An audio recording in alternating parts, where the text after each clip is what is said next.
Hello and welcome. This is the All 12 Signs video series for the nodes moving into Aries and Libra that happened on the 17th of July. I will be reading for Sagittarius and Scorpio in this video. My name's Chloe. I work with card divination, astrology, and I channel energies through my body. It's just one of the ways that I channel. As you can see, my hands are moving around right now. This is independent of my conscious thought. I'm bringing in energies from different dimensions to help us heal, help us clear stuck energy, and open up portals so messages can be communicated from our higher self, our soul, the universe, to our conscious mind, and getting us in alignment with our true essence, right? So the reason why this is called All the Cards on the Table, because I like to work with all of these things in order to give us sort of a well-rounded, holistic understanding of what is going on in the skies, what is going on with the energy, and how it may show up and how it may affect you. Sometimes the energy can bring in conflict, can bring in drama.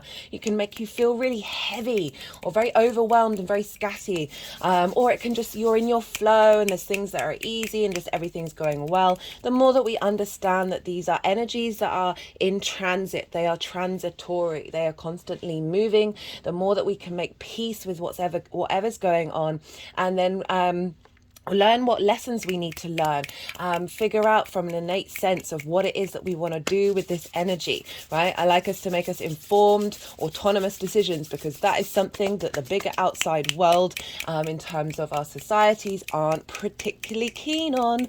Right, what else did I want to say? Okay, so I work with the inner journey on this channel with the collective readings and the all 12 signs readings, and I make it all about you, okay? Because you're the most consistent thing in your life, right? And the more that we find ourselves centered in ourselves, the more that we realize every day is a school day, everything is constantly in flow, the more that we're able to adapt and change and be open to being wrong, be open to question things, question everybody, question society, question the universe, question the people around you, but most importantly, question yourself. Help peel back those onion layers of trauma responses and limiting beliefs that may feel like you.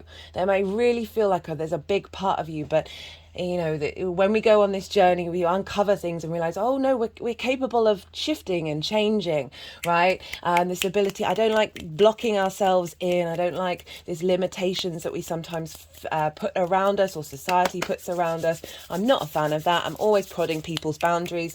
And this is in order for you to then really figure out, okay, what is at the root? What is the essence of what it is that you truly, how you truly want to embody yourself? The more that we are at peace with ourselves, the good, the bad, the ugly, the more that we're able to be at peace, whether we're in a good moment or whether we're in a storm, right? So I like to work on this energy in order to help us understand, right, what's going on in the world, what's going on in the universe, and how is that affecting us. Sometimes that energy can be very conflict driven, it can feel very heavy, it can be very frustrating. Other times you're just in your flow and everything seems like it's great.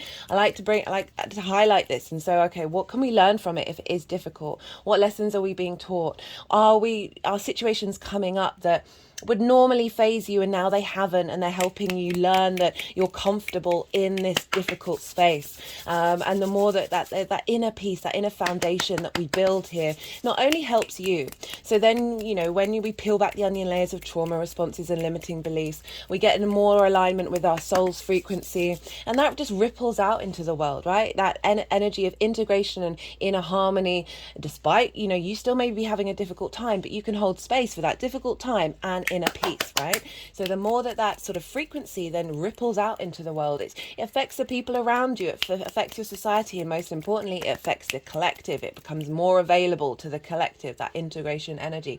And we can see so loudly on the main stage that there's so much unintegrated energy, there's so much trauma out there, right? Fear, shame, rejection, conflict, all of that stuff is very short-sighted energy that's around right now, and that's because we're dealing with so much collective trauma.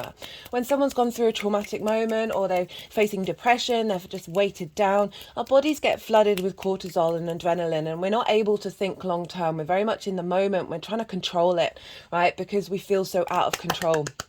And that's what we're seeing in the world. Just it's just across the board, and it can feel very overwhelming. You're like, well, what can I possibly do about that? Well, what you can do is look to yourself and do the inner work, right? This is the one thing that, with the one tool that is free, right? Well, there's more than one tool that's free, but the one tool that we all have available to us. And so the more that we engage in that, the more that other situations, right? So say you wanted a love reading or a career reading, that would come up more in a personal reading. If you want a personal reading, do check out the description box where my email is. I will get back to you, let you know what. I always like to tailor it to the client. See what sort of one, what words, and see what it is that you need from that reading.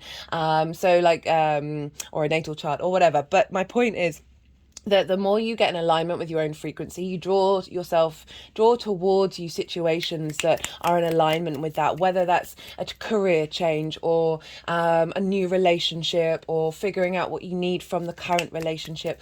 All of those things just get a little clearer when we focus on our inner space. It just sort of ripples out. So, and the reason why I bring this up is because in tarot and astrology, you know, court cards and things like that can, you know, very much be related to outside people or outside situations. It's the same in astrology. It can both represent you, and it can represent other people coming into your life or other situations. That I like to focus on the inner work, because the more that we do that, the more I mean, it's both things. It's always both things. The more that then we come to an understanding of what's going on in our environment, and so you're able to make, as I said, informed, autonomous decisions. Speaking of the readings, so I work with the whole house system. This is where each sign falls in the whole of a house. I really recommend, if you know your time of birth, watching the sign that falls in the first house. This is called your rising sign, where your ascendant is. All the astrology will link into that sign being in the first house. This doesn't invalidate you looking at other signs. We have all the signs in our natal chart, and they all are in places that have different themes. So look to that sign. If it's not your rising sign, whether that's your sun or your moon, or where your nodes are in your chart, because this is a nodal reading, or Mars or Venus, because they're ruling the nodes at the moment. Look to the sign, look to the house that it's in, the themes of that house, and apply those themes to the messages that come through in the readings. Take what resonates, leave what doesn't. But it's essentially as if that sign has now moved to the first house. It's going to have some of the themes of, if it is in the first house, but it will have the themes of the original house that it came from. So really, yeah, you get a more holistic understanding of what's going on, and what every area of every area of your chart is being affected. Thank you all for being here. I am so aware of how precious your time and your energy is. It means a lot to me that you're sharing your space with me. Thank you so much. My hands have gone over my heart chakra. I just want to say in these readings, so I've already done two other videos. I've got two things I want to say. So all the introductions, I'm going to be talking about different themes. In part 1, I talked about the North Node in Aries. Part 2, I talked about the Libra South Node. And now I'm just going to be talking about eclipses in this one. So do check out all the introductions for all of the series. Every series, apart from lunation, new moon and full moons, I tend to do that. So I tend to just add on extra layers. This is a bigger transit. This is an 18-month cycle up until the 12th of January 2025. And we're dealing with eclipses. This is big energy. Speaking of eclipses, in those previous videos that I've already done, the energies that I work with, they wanted to do a lot more energy work. They wanted to do a lot more things with the cards that may not make any sense. They can make sense, sometimes they don't. We're dealing with energies that are from different frequencies. There's so much complexity in the universe, as well as deep simplicity. There's both of things. You can hold space for paradoxes. That I really felt called to let that flow through me. They also were very resistant on me not doing it, on me stopping it. So, you know, it's one of those things you've got to do. That there may be a big chunk of time where I'm quiet and letting the energies do what they need to do. They'll be moving cards around. This may not happen in these videos, but they definitely happened in the first two. But I just want to paraphrase it, that it's all part of this eclipse energy. It's very big energy, so they're wanting to do a little bit extra energy work. Sometimes messages come through while I'm doing it. I try and I'll say them at a time, and I try and remember at the beginning of when I then start to talk about the tarot in terms of the astrology, if you don't have time and you want to skip. But I just want to say it has made the videos a lot longer. It's if I do personal readings for myself, it's very reminiscent of that. Well, they'll just play around with the whole spread and they'll move them all around and they'll create stories and do different things with them. It's very much a storytelling energy of how this energy is all working together, but also clearing energy as well. So eclipses can be really difficult, which I will talk about when I get to this main introduction. Is there anything else I wanted to say? No, I think that is everything. Thank you. As I said, thank you all for being here. It means a lot to me. I will be starting with Sagittarius and then I'll be moving on to Scorpio. That reminds me, today the moon is in Libra. She's at 25 degrees. She might be 26 now, so she's getting very close to the nodes. She's sextiling Venus and Mercury over in Leo and squaring Pluto. So there's a lot going on energetically in the sky. This is also Tuesday. Tuesday is Mars's day. So the moon is in Libra, ruled by Venus. So we've got some Venusian energy coming in, and then we've got Mars, which rules Aries, showing up on today. So I'm really intrigued to see what comes up in this reading. Right, be good to yourselves, be good to those around you, and most importantly, be well until we meet again. So in this introduction, I just wanted to talk about eclipses and pull some cards for us collectively while I'm doing it. So now we've got the nodes in Libra and Aries. This is marking where we're going to have all the eclipses for the next 18 months. Admittedly, we are going to have some crossovers. There's going to be a full moon in Taurus that's an eclipse at the end of the year. And then I think there's some crossovers when we go into Pisces and Virgo. I think there's a Pisces full moon that's going to be a crossover eclipse. But overall, we're going to have eclipses in Aries and Libra for the next 18 months. We're going to have three. Oh, that was a jumper. That was the card that came up in the Aries reading. That was very interesting. So this is an acknowledgement of needing to, we're going to be striving for a way of feeling confident in ourselves, of our individual spark, of who we are, that Aries energy. So as I was saying, we're going to have 3 Aries new moons. 2 of them are out of sign. Okay, so only one of them is with the nodes in Aries. But this is marking a space of being able to be very adaptable in this Aries energy. Of how to express ourselves that isn't solely focused on that Aries dynamic. We've got it was when Taurus was in the North Node, and then we'll have it with the North Node in Pisces. So we've got this sandwich of Aries energy between how do we feel in our physical body, our senses, with the collective emotional unconscious space of Pisces. So we've got a lot of flow going on with this eclipse cycle. And so I wanted to talk about eclipses. So the nodes, this is how we mark out where the eclipses are. And when we have eclipses, this is when the sun and the moon are at exact longitude and latitude. So sometimes when we get new moons or full moons, this is when the moon may be above or below the sun. So they're not exactly at this point of, I can't remember the way around, longitude, but they are on the same latitude. When we have eclipses, so this is when it's locked in. It's locked into the longitude and latitude, locked into the grid system. Okay, right? So there's a sense of fixity. There's a sense of fatedness. This is where this energy, why eclipses throughout millennia have been seen as very sort of disruptive energy, because they're breaking the norm while at the same time transforming transforming, because you are fixed in that grid point, you're fixed in the tapestry of energy, and it's almost sort of unavoidable energy, right? It's bigger than you. It's uncontrollable.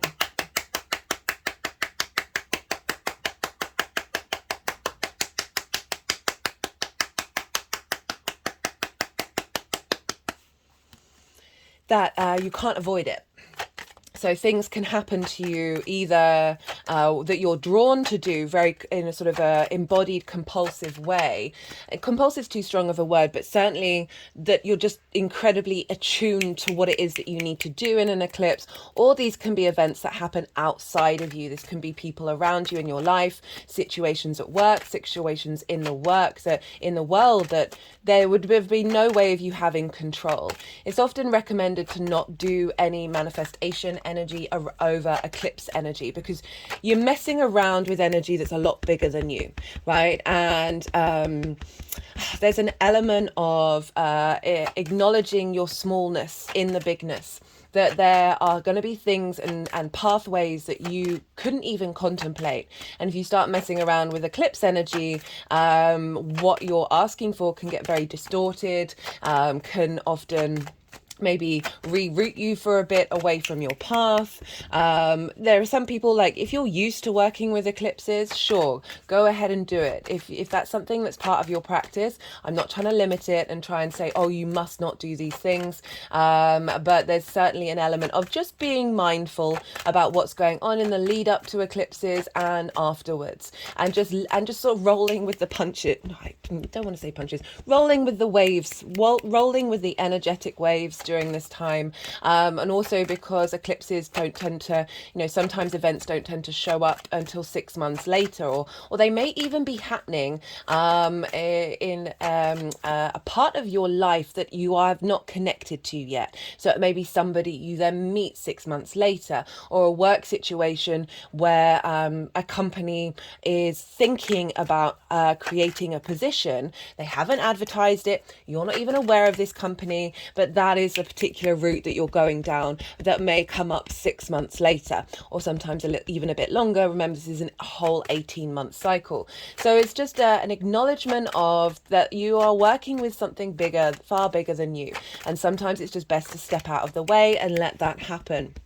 So that, again, it's that fixity of the eclipses, because it's they're bound, the sun and the moon are both bound in and locked into the same exact point in the sky. So it's a very potent energy of whatever that eclipse represents. I will be doing eclipse videos. I always do lunation videos, so I'll be pulling cards for those each time, rather than pulling cards in the readings. The readings today are a lot more general over the next 18 months. But another thing with eclipses, so this is especially with lunar eclipses, it's kind of a good idea to fast. Okay, so the moon represents how we nourish ourselves and can often be linked into what we ingest. So it can be a really good thing to make sure that the food that's in your body during an eclipse is either at its minimum and very clean and very light, or just generally very clean and very light, and not eating a load of sugar during an eclipse, just because your energetic body and your physical body, you're working with very intense energy. So that can potentially have just a sluggish effect on you for the next cycle. I'm not trying to scare anybody, but these are just sort of general practices that have been around for a long time, of just being very mindful of how you engage with that energy. Going back to not necessarily doing manifestation energy around eclipses, it is recommended to wait for the moon to move signs before you then start doing anything. And so, yeah, that might be, just bear that in mind during these eclipse cycles. Eclipses mark new beginnings, culminations, and endings, but I often find that this energy is all sort of all wrapped up into whether it's a new moon or a full moon eclipse. And just really sort of that acknowledgement. So I had, from a personal example, I had someone decide to move in to my where I live. It was exterior to my, well, not necessarily my decision making, but she chose the date to move in, and it was all linked around eclipses, and she left around an eclipse. And this is but it marked an ending. When she moved in, it marked the ending of me living alone for a little bit, an ending of a previous cycle with a previous this person that I lived with, and then her leaving was a culmination of her stay, but it also opened up the space for me to be able to work from home a bit more. So there's this element of what is released, that energy transforms. So energy is constantly in flow. It doesn't disperse. It doesn't disappear. So that sense of whatever is new has had to have come from a culmination, has had to come from an ending. So regardless of whether it's a new or full moon, yes, there can be a slight more exaggeration with a beginning and an ending, but just be aware and be open-minded to the fact that this is a constant flow of this energy moving through us that it always reminds me of the cycle of life, death and rebirth. That is constantly happening all the time. It's not just life and death. We are dying right now. The physical body, the cells in our bodies are transmuting, right? And we, even though we feel very, very alive, like this is, you have to acknowledge and hold space for every part of that cycle, that it is going to be held within each eclipse.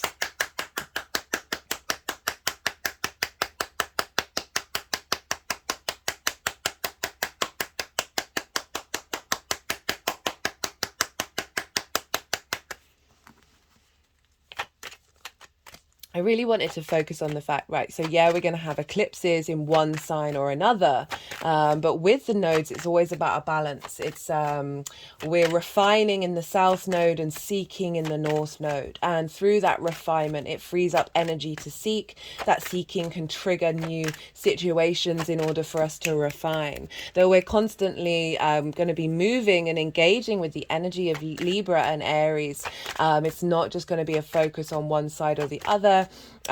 Always look to the other sign. I say this with full moons as well, that it is about this sense of needing to come into a sense of balance without diminishing either of the qualities of those signs, without rejecting and separating yourself. This is about coming together.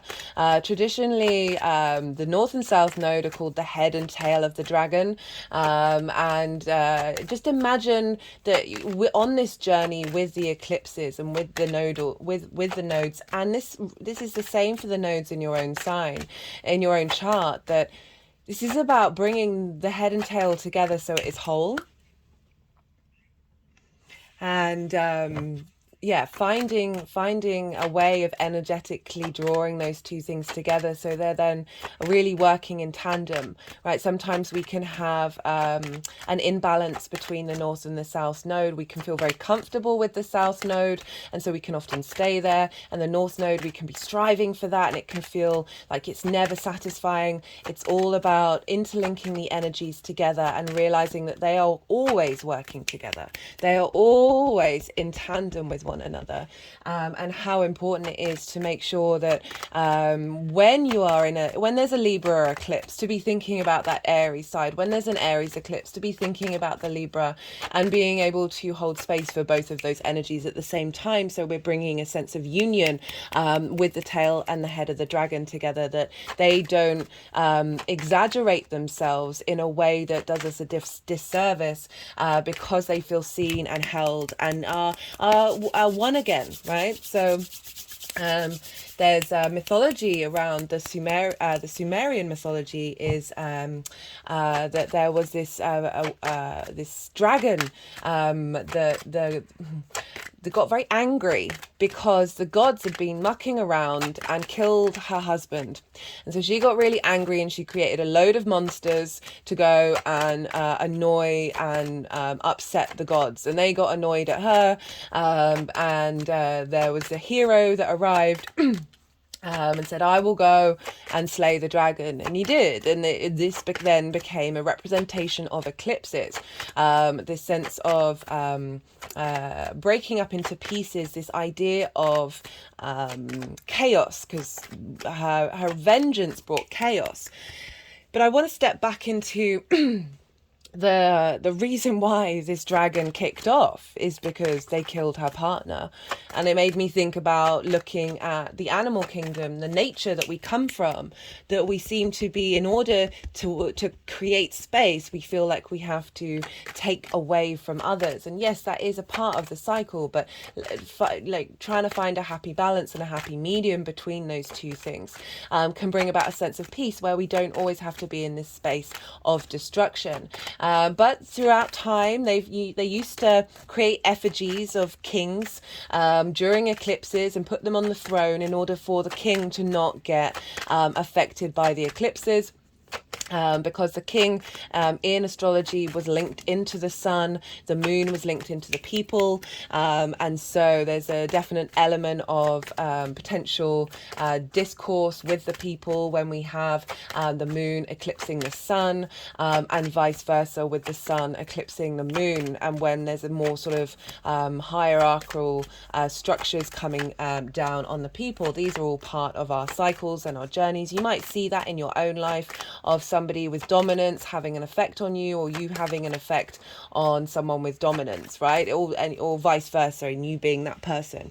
All these themes can come up during eclipses. But I really like to just step back and sit with the dragon and say, hey, let's bring you back into harmony. And how and you know, the fact that she got really angry when her partner, her loved one, was no longer anymore, was destroyed needlessly. An element of helping bring some sense of love and compassion and empathy, and helping that energy feel seen, that there is love within her that can help give her strength during her grief, right? So grief is such a powerful energy, and it can have us withdraw, it can have us isolate the south node, and it can also have us seeking a replacement and seeking something more, because we have a big empty hole in our heart, right? And the more we get into, they're just sort of tapping around the heart chakra, the more that we find a sense of balance, as I talked about in the beginning of the introduction, find a sense of peace despite what's going on, that we can unite the head and tail of the dragon, hello the tower, pulling down structures that no longer serve us, pulling down the superfluous energy, right? I always say with the tower card, this is also Mars's card, that you look to the bottom, the foundations are still there, that love is still there, that ability to be strong despite the storm is still there when we work from a heart space. And that heart space is particularly turned inward to us at the moment, especially with that Aries Libra dynamic. The cards that I pulled for part 1 and part 2 were pretty spot on, and they had a very different vibe. Obviously we're dealing with different signs, but they were bringing in how to be the individual and be at peace with yourself in the collective, right? And how can we have collective harmony with all these individuals running around? Like, it isn't about being selfish, it is about being centered. So what else did I want to talk about eclipses? So as I said, very sort of fated energy that are often shifting and rerouting us in this great tapestry of our soul's journey, and they can be very intense energy. And I also want to talk about the moons that we're going to have in Capricorn and Cancer. Okay, so these are going to square the nodes, they're going to square all the eclipses, any transits, to be fair, in Cancer and Capricorn. This is when we might see things come into fruition around this eclipse energy, right? So for some of you, these eclipses are going to show up very loudly around the time. That's not always the case. It all depends on your chart, but just generally I feel collectively the transits in Cancer and Capricorn, because these are again cardinal energy, they square Aries and Libra. These squares are an aspect of Mars. Mars wants to bring in friction, and it can bring in conflict, but I want to focus on friction here. We need friction in order to create in this 3D linear time frame. So when we've got this instigating energy of the eclipses, even if it's a full moon, or even if that's an eclipse, that's still instigating a new part of the cycle, as that moon then moves back to the new moon. The Cancer and Capricorn energy is going to be catalyst energy of when this eclipse this eclipse cycles get sort of manifested in your world, right, where you see some growth, some change. I always like to look at the spring equinoxes as squares, but very interestingly, we've got squares now happening in the summer solstice and the winter solstice. So we've got this real instigation of change. Also, because this is cardinal energy, where the eclipses are, cardinal energy likes to instigate things. It starts cycles.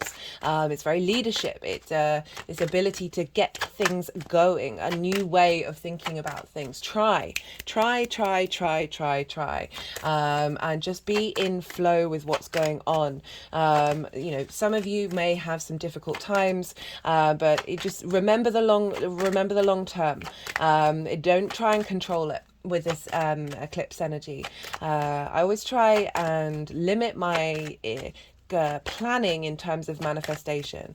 We don't know, like, you can't call the future, that's hilarious, because you know I deal with astrology and there is an element of being able to predict things and have a sense of what's coming, but I've just seen it come up in so many nuanced ways that it's so incredibly subjective to the individual's chart, okay, that there really is, yes, you can, and it can be very effective to think about the future, but at the same time try not to fill in all the small details. Do a bit of exploration, do a bit of instigating new dynamics, but not necessarily holding on to them, allowing that ability to engage with different ways of thinking and doing and being, and just seeing how it feels. It doesn't have to be permanent, and it can, there's an element of playfulness that I want to bring into these eclipses, because they can be heavy, and just, you know, be really mindful of the fact that we are stepping into a just got the 10 of Wands in reverse here, a releasing of burdens. Okay, that's helping trigger the fact that this is karmic energy, right? So this is karmic cycles, past life energy, karmic cycles in this own lifetime as well as that of the previous ones. It's fire energy, it's wands, it's creativity, it's passion, of perhaps feeling so overwhelmed by other people's needs and wants or drives, whether that's responsibilities you have in this life or responsibilities that you've taken on in previous lives, that with this 7 of Wands, it's really saying, helping release that burden. So we've got the Tower card, and then we've got the 10 of Wands in reverse, which is saying this is helping us release the blockages around being able to be that spark of spirit, right, of Aries, of being able to truly embody your soul. And this is about really being confident in that, and really being sure of who you are and how you want to express yourself. Let's see, how long has this been? Okay.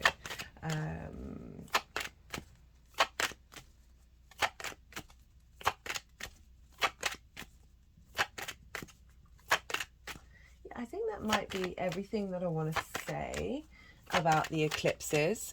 As I said, just be mindful. I've listed all the eclipses and all the dates and all the degrees in the description box. I will get round to listing the Cancer and Capricorn lunations as well, so you can be mindful of what's going on. I will bring it up when I do those lunations at the time, so yeah, I will keep that in mind, that we are, I don't know about you, but this shift in the energy has been pretty wild, away from that fixed energy eclipse season that we've just gone through.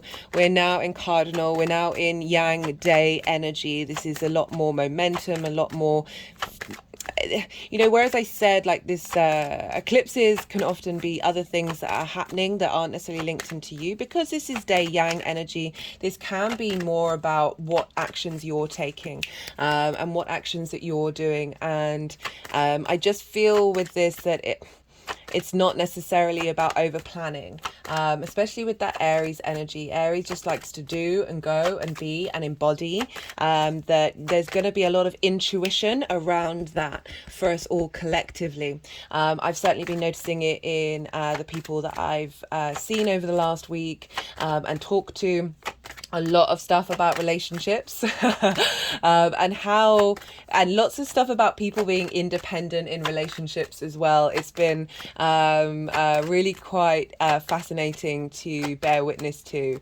I'll just make will I talk about that in another introduction, or should I talk about it now?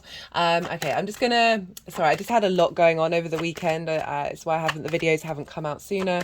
I was doing a lot of cancer work as in dealing with stuff with the home, with an old home, and moving furniture and just being back in a space that I hadn't been into for a very long time. I hadn't lived there for 20 years and going over a lot of old ground, very Librarian energy, while also exploring and expressing self, interacting with a lot of people who were just feeling a bit more confident in themselves in the way they're interacting, but still a lot of talk about social anxiety and social dynamics, and how to be in social dynamics, and how to be able to be yourself, be comfortable being that, and like so many themes around the Aries Libra energy was just, it was quite wild, especially with that Venus retrograde. I'm going to keep shuffling. I want one more card. That would be great.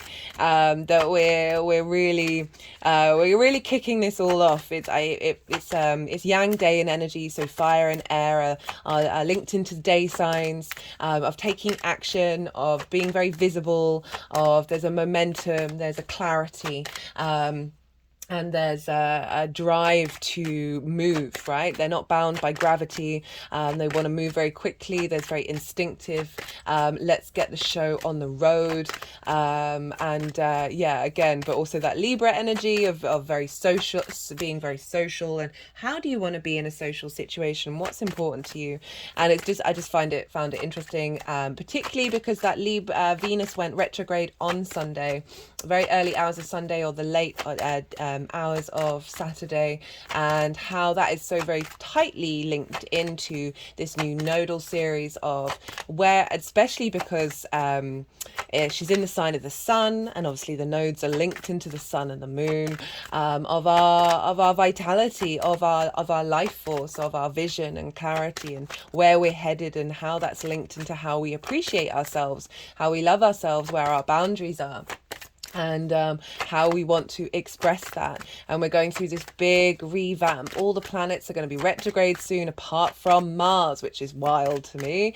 So Mars is going to be very free to do what it wants to do, and we've got, and you know, Mars rules Aries, so we're really getting this combination of Venus in Leo, which is governing our south node, of letting go and refining old dynamics that haven't served us, old dynamics that have blocked our ability to truly appreciate ourselves. This card, right? So I always focus on, look how unsteady this person is. They're on the higher ground, right? So they have something of value, but they don't know it. They don't know their own value. And that this cycle is really all helping us be at peace with our creative force, and be able to move with it and embody it, and not let social dynamics diminish that. Not letting people diminish your dreams. They can have opinions, and that's it. Not getting triggered by people, by the social dynamics that you may have been felt, oh, why am I being blocked? Why am I not being supported? You're having the courage to be able to embody that yourself and not need that validation. It's lovely. Doesn't mean it's not going to come your way. Doesn't mean it isn't a wonderful part of the human experience, but it's not about that being a need. It's just a pleasure in your life, right? It's a little bonus that can come along that isn't going to hinder you in being able to express yourself. And the fact that we've got 3 eclipses in representing a Aries, a new moon, is like 3 goes of renewal, of rebooting, of everything that we've been working on, adding on to it, like this freshness. And we have a very questionable full moon in Aries. So it, you know, if you go on the Eclipse website, it says almost, right? It's so far away. It's so not even a thing, that this is a very subtle energetic level, that we're not necessarily getting a completion on the I am. We're in complete flow, complete movement, complete embodiment. The full moon, if it is a full moon, is an eclipse, is the very subtle energies of transformation, consummation, of completion of that. I just find it absolutely beautiful that there's so much focus on the Aries side of it. And the Libra is like, we've got this. We've got 2 new moons in Libra and 1 full moon. So there is a sense of that refinement being very magnified in the sense that when the drive is for the refreshment of the individual, and through that we are the refinement of the social dynamic. That that Libra energy, very social air sign, is going to be very easily accessible, because it's the South Node. It's what we're comfortable. It can lead to needing to let go of things, needing to shift and change in our dynamics in a way that is just a little bit more easy, right? So the North Node can be, we're striving for it, we're reaching for it so hard that we might miss things. But this South Node is really... Okay, I wanted one more card, but we've got 2. We've got the Knight of Wands and we've got the 10 of Cups. The Knight of Wands, so, that Aries, that energy. Wands is fire, right? This ability to move, I'm talking about all these new moons, this shift, this change, this going into new horizons. Right? The Knight of Wands likes to travel. We're traveling the realm of embodying self. We're finding our courage, our passions, our ambitions, our drive, and we're going forth into the world. We're taking action on it. And I love how we've got the 10 of Cups as the final card for this particular reading. Even if the eclipses may feel difficult, it's getting us to this space. Admittedly, this is a very nuclear family. It's not everyone's idea of the emotional contentment, but I want to tap into the fact that it's Libra, it is social. This can be absolutely anything, but it's this essence of this independent energy. Mars is so independent and it rules Aries, but we've got this unit, we've got this sense of community here, that through this independence, through this centered self rather than self-centered, we are able to find enlightenment with the community. Okay, so I always look at the cups in the rainbow, linked into the chakras, into the light body, that are emotional chakras are giving off energy of enlightenment, of completion.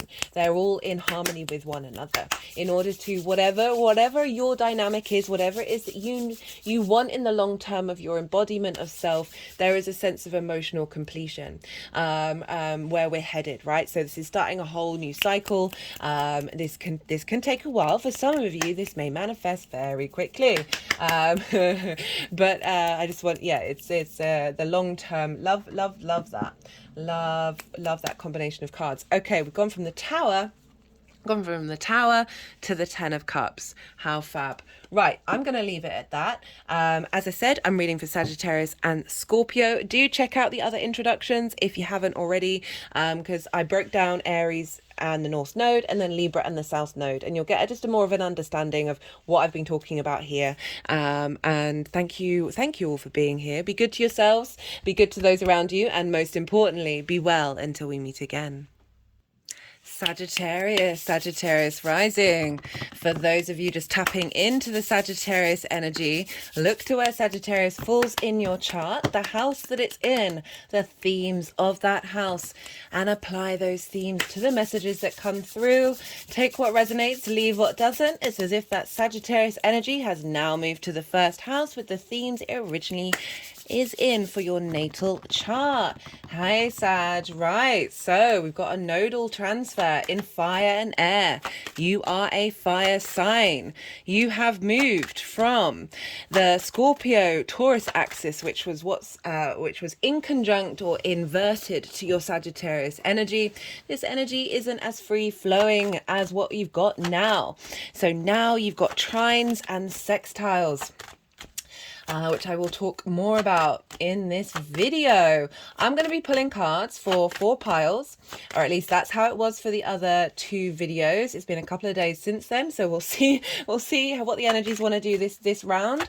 I'm pulling cards for the North Node in Aries. I'm pulling cards for the fact that for the majority, not for the majority, that's an exaggeration, for a good chunk of the beginning part of this cycle, the nodes will be squaring free-flowing Pluto, so that will be the second pile. The third pile is the South Node in Libra and what's going on there. And then the final fourth pile is how this energy is all manifesting together, moving forward. Right, so North Node in Aries. So this is ruled by Mars. If you haven't checked out the introductions of part 1 and part 2, as well as this part 3, I recommend it, right? So in part 1, I talk about the North Node in Aries. Part 2, I talk about the South Node in Libra, and I've just talked about what eclipses can feel like in this introduction. So you have this Aries energy trining your Sagittarius energy. So regardless of whether you're Sagittarius rising or not, Aries trines Sagittarius, you are both fire signs. You've got things in common. Not only are you both fire signs, but you're both yang day in nature. So you've got 2 out of the top 3 things that signs have in common with one another. I do love these cards, but the hexagram struggles to stay upright. Right, so what's a trine? Trine is an aspect of Jupiter. One of your rulers is Jupiter, Sagittarius. Jupiter wants to provide elevation, wisdom, expansion, cohesion. It's with that innate wisdom, we then get an inner confidence, and that's where the luck and opportunities come in. That's where the sense of abundance comes in, because these 2 signs have 2 things in common: fire and yang day in energy. So it's a really easy transfer of energy from that Aries energy to the Sagittarius, and vice versa. If you didn't watch like the pre introduction, I talked about how in these readings so far, the energies have been quite wild. They've wanted to do a lot of energetic work, and there's potentially going to be a time in this video where I go really quiet, and the energies will be moving the cards around and doing lots of energetic work, more so than the usual readings that I do, just because we're dealing with eclipse energy. So there's a lot going on, kind of big fated stuff. So do bear with me during that time. I will go back, and I'm going to try and put timestamps of when I then start talking about the tarot in relation to the astrology, just in case you just don't have time to sit through that. That may go on. Anyway, back to the trine. Goodness me, this card came out in the Aries reading in part 1, and it just came out in part 3 as well. Right, so trines. Your free-flowing energy, yang day in nature. What does that mean? You like to go, you like to do, you like to take direct action, very action-based. They're not bound by gravity. There's a lot of movement, a lot of need of just instigating and starting things. And so we've got this, you've got 2 things in common. So what you don't have common is that you are mutable energy, Sagittarius, and Aries is cardinal energy. So mutable energy is the ability to adapt, the ability to change and be in flow. Cardinal energy likes to instigate things. So you've got this instigating energy with this eclipse cycle. So you're starting new cycles, you're starting the ability to get up and go, and your mutable energy is going to be very able to adapt with these changes and being able to play with these changes as well, and not necessarily getting fixated on things, and being able to work out quite quickly what it is that you need to work on, what it is that you're striving on, and being able to support that cardinal energy. So it just feels there's an ease now with this nodal transfer. It cannot be as dramatic as it could be with, say, squares, conjunctions, or oppositions that other signs have. So there's just this sense of wisdom, this sense of ease, this sense of feeling good about figuring things out. And so for Sagittarius rising, this is in your 5th house. Aries is in your 5th house of creation energy. Other things linked into this house, which stem from that pure creation energy. So it's called the house of joy, okay, the 5th house. So you've got eclipses here in a very good, well-orientated house, and it's the thing that gives you a spring in your step. Whereas Mars, the planet of Mars, is more the motivation and drive to get out of bed. It's not necessarily about things that give you a spring in the step, although I feel like with this eclipse cycle, this is helping bring those things together.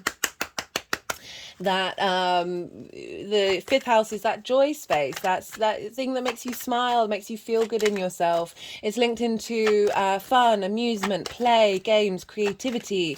It's linked into romance and short-term dating. It's linked into love, like that passion that we have. It's also linked into children, and you know, for some of you this may be very much linked into the children that you have.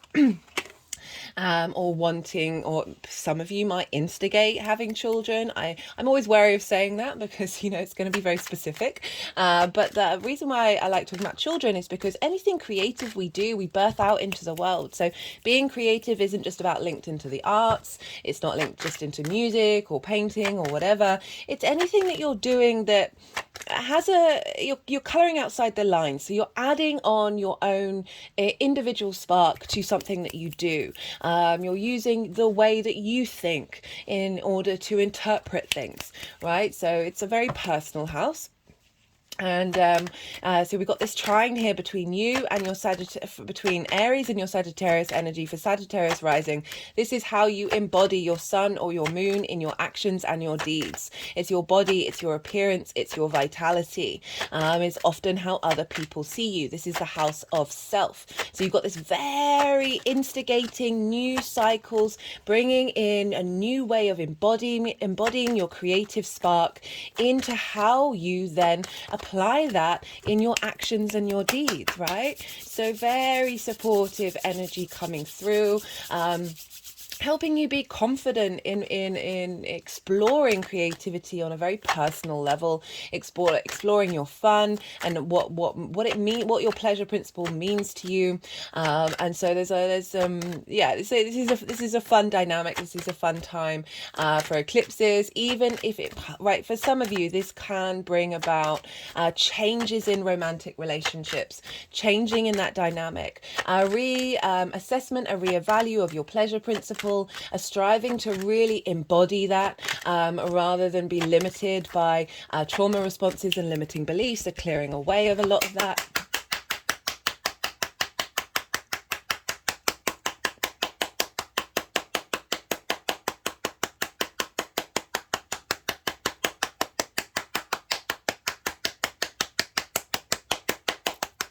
Just had an energetic release. Oh, they like that one.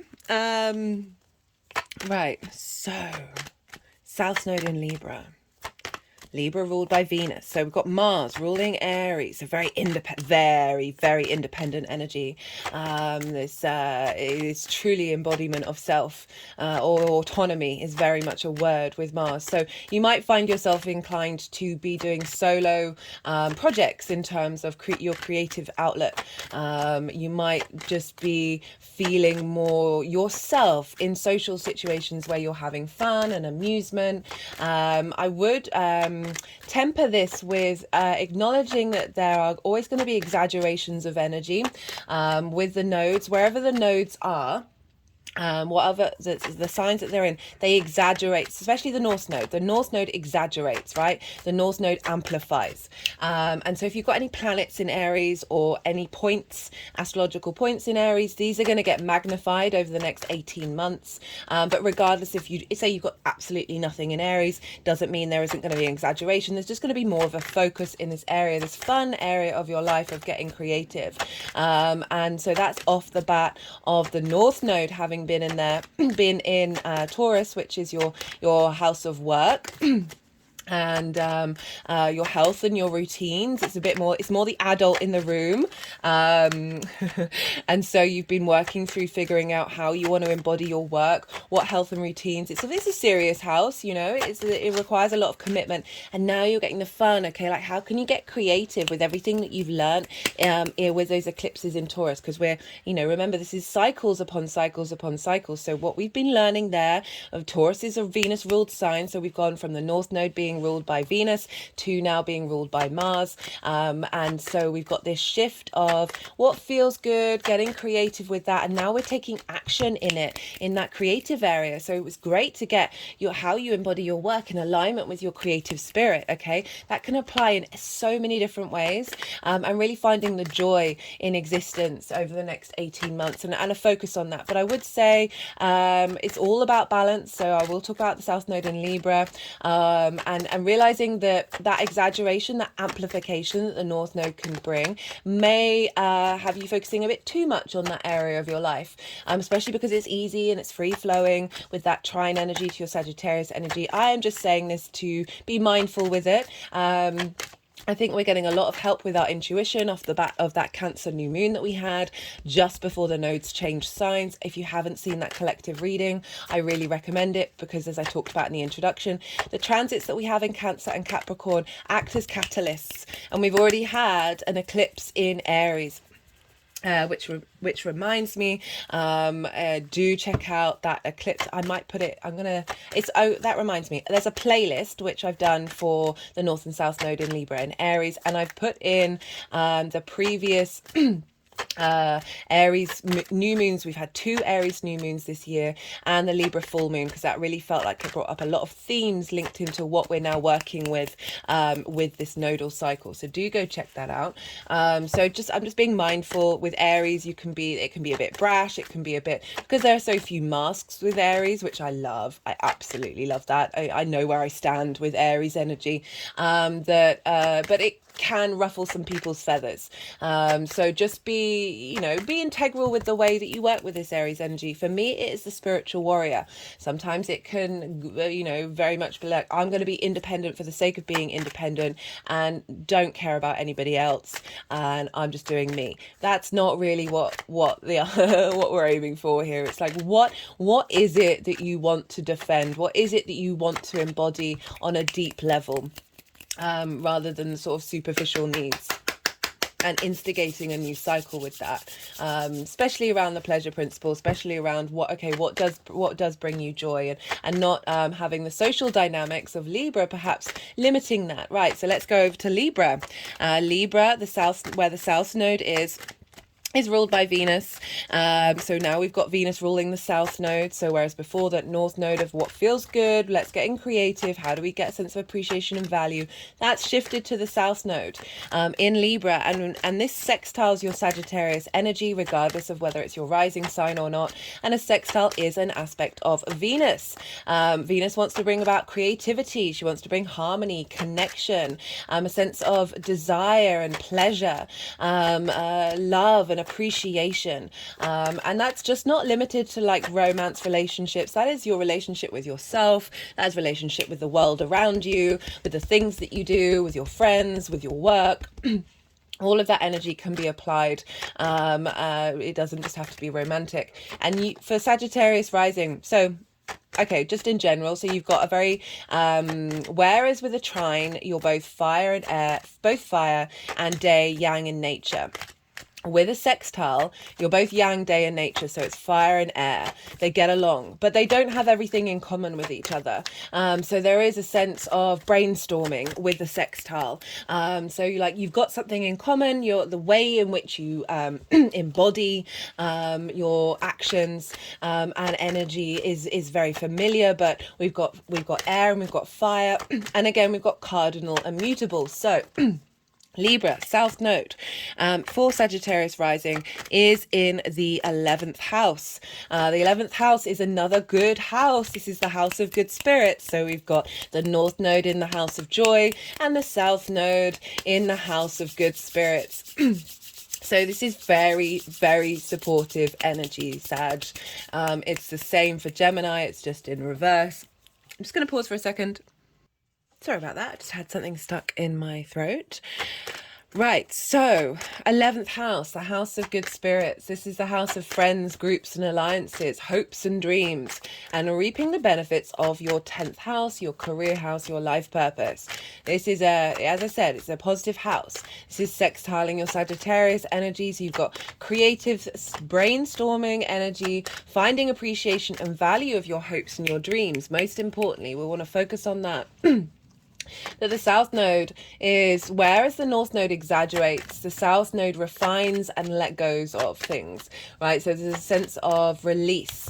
It can be quite draining, the South Node, and I found with the South Node, you end up letting go of something that you think you want, but it's actually serving a long-term cycle. It's actually facilitating what you need rather than what you want. I think the North Node can be a bit more, this is what I want, this is what I'm craving, and the South Node is, hey, wait a minute, what is it that we actually need to do? If you think about the digestive process of the head of something and the tail of something, we all really enjoy eating. The other side of it, it's not necessarily the same kind of joy that we get out of something. I'm trying not to be crude here, but it's just a fact of life, really. But it's a very necessary purge, right?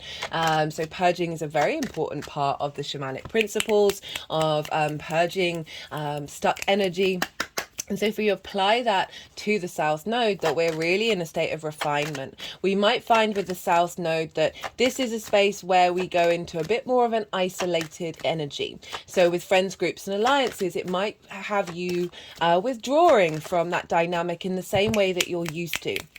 This is not a bad thing, and this might not affect all of you, but it can very much be a factor where you're just in a state of contemplation, of revision, of changing the dynamics, that how you show up in how you show up in groups and alliances, as well as how you want those groups and alliances to show up for you. My hands have just gone over my heart chakra. Again, this is all kind of linked into hopes and dreams as well, like really spending time working through what's important to you in the long term in terms of your hopes and your dreams, finding that there may be blockages, there may be, as I said, those things that you want. Okay, so you may have an idea of what it is that you want, and then something happens that isn't quite in alignment with what it is that you thought was going to be the trajectory. As I said, this is really facilitating you in the long term, that it's redirecting you, it's helping you shift your focus, and get a little bit more refined in how you then work with that. So opportunities may not show up, but it's actually bringing in opportunities in a different way that is facilitating your hopes and dreams in the long term. And so with the Libra energy, right? So you can be very social, wanting to bring harmony, wanting to bring balance. Whereas I see Aries as the spiritual warrior, Libra is the social warrior. Libra wants everyone to have a space at the table. Libra is about balance. It is the justice card of things being brought to light. So say there's been a distorted way of looking at something, Libra energy likes to make sure that the true voice comes through. Okay, so with the South Node moving through your hopes and your dreams in the sign of good spirits, this is bringing into balance, clearing out karmic contracts around your hopes and your dreams that may have felt like blockages, in order for a new light to be shone, for the reality of the situation, for the truth to come out.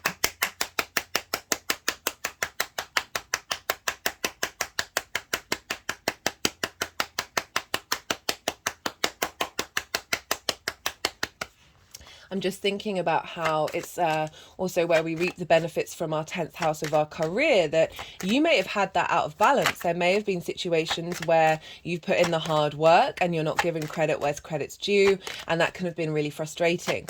Libra can help clear, the South Node can help clear that energy out, help clear away those karmic contracts that have got you where you've needed to be so far, right?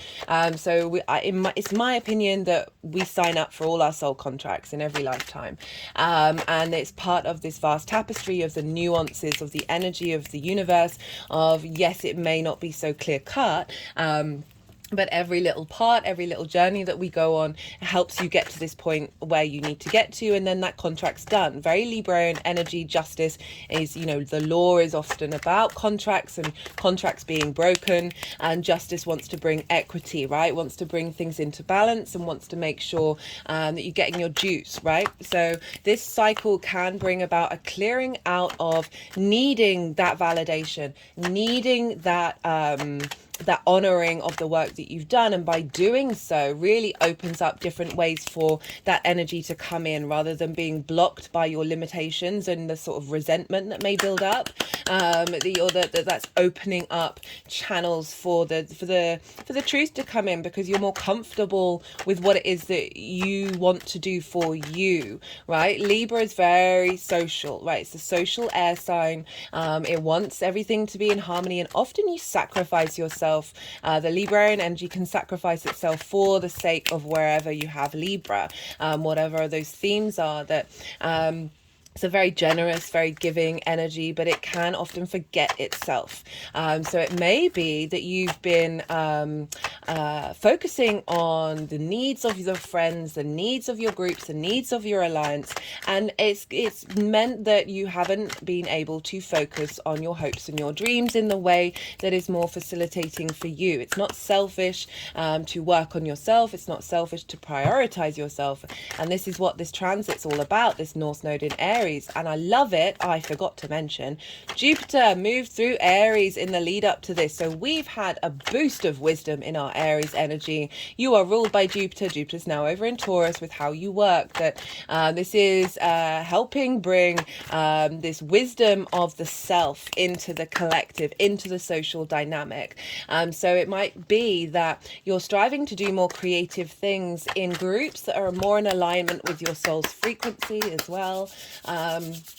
Yeah, generally just the South Node is very much helping us refine, right? So when we're comfortable with something, you're going to find yourself maybe a bit more comfortable in this area of your chart. So even though I said you might go in a bit more isolation around friends and groups, it might be that you're just in those groups and alliances that you're feeling more comfortable in, you're able to refine what it is that you truly need from them. Okay, so it can be a bit of both, can be a withdrawing away from that, as well as when we're comfortable, we tend to spend a lot of time in that energy just because it's a bit easier.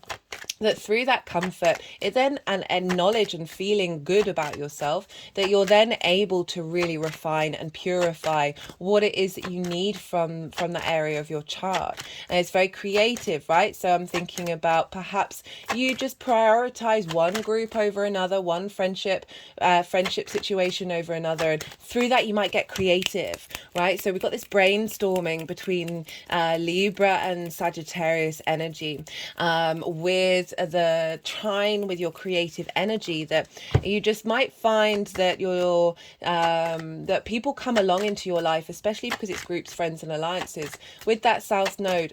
I've noticed it myself and other people, that someone will come into your life, whether that's someone you used to know before but weren't really close to, or someone completely new who you feel very, very comfortable with. And the South Node energy is often people coming into your life that for me personally, that you've been in life cycles with before, you've worked on certain things before, but in this lifetime, you may not be able to see that clearly. And they come in and they offer you a gift of remembering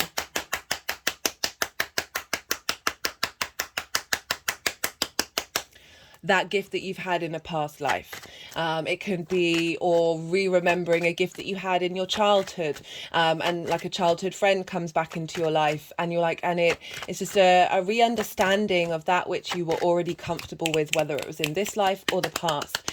Yeah, so it can definitely bring in those relationship dynamics that either help you let go of things, help you understand what you need to let go of. So it may be slightly more of a triggering situation that perhaps wasn't seen, or facilitating an understanding of that Libra dynamic. Yeah, so it's the same with what was I going to say? Goodness me, my brain. It's the same with the North Node, that somebody may come into your life that helps stimulate your creativity, helps stimulate your understanding of what that means to you. Where do you find your joy? I'm always wary of saying like, oh, a relationship's going to come in and that's karmic and you're going to live happily ever after. There's so many more nuances to that. But there is an energy of someone coming in that embodies that Aries energy, that helps you bring wisdom to understanding that for yourself as well. So always be mindful in those things, and don't try and it's my personal practice. I try not have any expectations for most things.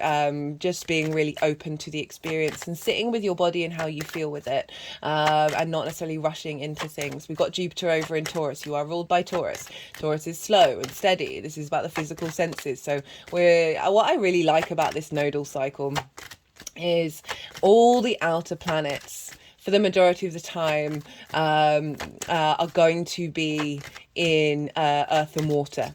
Okay, so this is fire and air, this is yang day energy, but we've got all the outer planets just saying, hey, be in a state of observation, maybe slow down a bit, part of your longer term cycles. I really like the balance. We're going to have Jupiter moving into Gemini, that's going to shift, and obviously Pluto into Aquarius. But other than that, everyone's kind of sticking around in the earth and water here. That's helping us find balance, right? So I talked about balance in the introduction, finding balance between the Aries and Libra energy, and helping them work together, and not shaming one side or the other, and finding a sense of harmony. It's the same with the elements, right?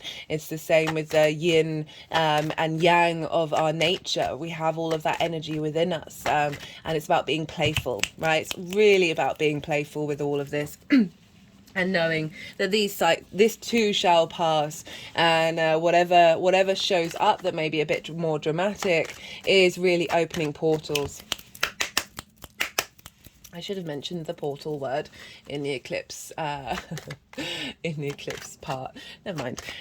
Right, so that's a lovely combination of refinement of your hopes and your dreams. And Venus, you know, she really wants to facilitate. And Venus is over in Leo, right? So a fellow fire sign in your 9th house, Sagittarius rising, but in general, just trining Sagittarius, sextiling the Libra energy. And this is going to be, we're not going to end that particular Venus retrograde in Leo until, what's the date? I think it's the 7th of October when she finally leaves shadow. She will have been direct for a while then. Essentially, she's spending a load of time in Leo, which I'll talk about a bit more later. But just we're getting a lot of harmonious energy for you, Sagittarius. Lots of fire, lots of air, but always lean into the earth and water if you find yourself just getting a little burnt out, right? That can definitely be a thing with fire and air, of like needing to go, needing stimulation, and then just not giving yourself that moment to breathe, that moment to rest. And yes, so we've got Mars ruling the North Node, so we're taking more action in that way. There's more free flowing, sort of a softer sense of appreciation and value going on in the South Node, and they're really in harmony with one another. So you want that hopes and dreams balance of maybe figuring out what it is that you need from groups and alliances, not prioritizing everybody else over your own space, as well as letting go of any blockages around the benefits that you reap from your career house as well, in alignment with getting playful and creative, and figuring out, as I said, your pleasure principle, making sure that you're not fully going one way or the other, and seeing, being in the state of observation of seeing these two working together always, right? So the energy transfer between the two is really open. Whoa, 2 aces is really, I love the fact that it's Ace of Wands, Ace of Swords, fire and air. Hello. Really being in balance with one another. That is a key part of the nodal cycle. I talked about, I can't remember, did I do it in the introduction or do it here? So I had a friend, I think I did it in the introduction. I had a friend who was a Scorpio move into my house. I had Scorpio, South Node in Scorpio, North Node in Taurus. But she did on the Taurus full moon. And then she left, Taurus new moon. And then I think she left on the Taurus full moon. So you'd think that would be linked. You'd think it would be around the Scorpio energy, but it wasn't. Because it was facilitating my career. So there was this element of something coming into my life, and then leaving my life, that was a Scorpio energy in the home space, but it was facilitating the career. So when we have these eclipses and things happen and you're like, that's what's going on, and it may feel like it's one sign, but it's actually both of them, right? They're facilitating one another. And the more that we understand that, or in observation with it, the more that we get in flow with that harmony between the head and the tail and the dragon that can so often be missed.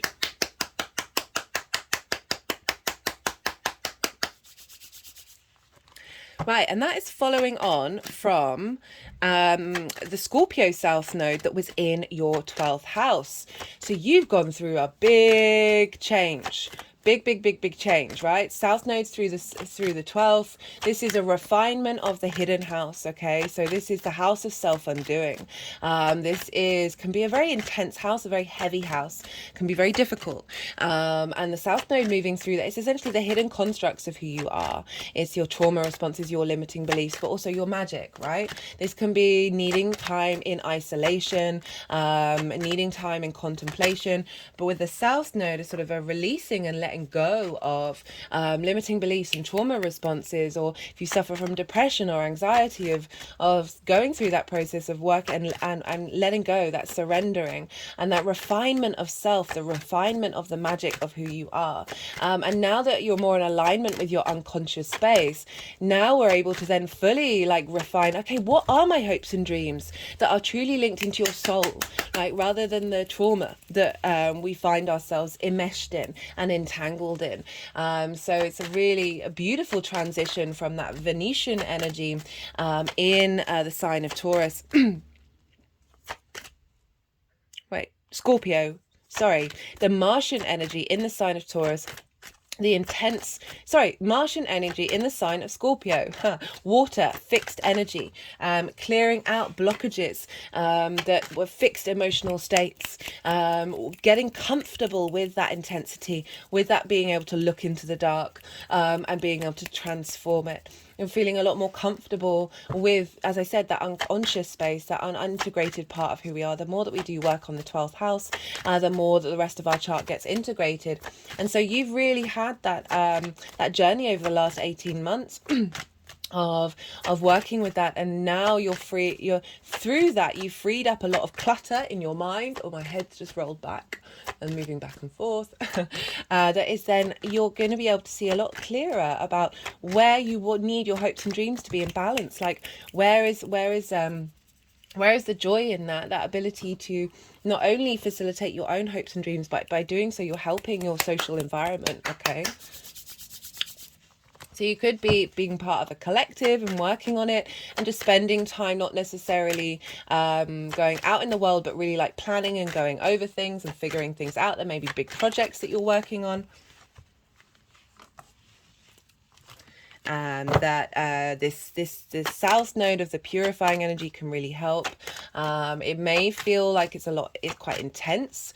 That it's, it can. I'm just feeling like you're just going to have a great time being able to brainstorm and really being able to figure out what it is that you need over the next for this next cycle, which is an 18-year cycle.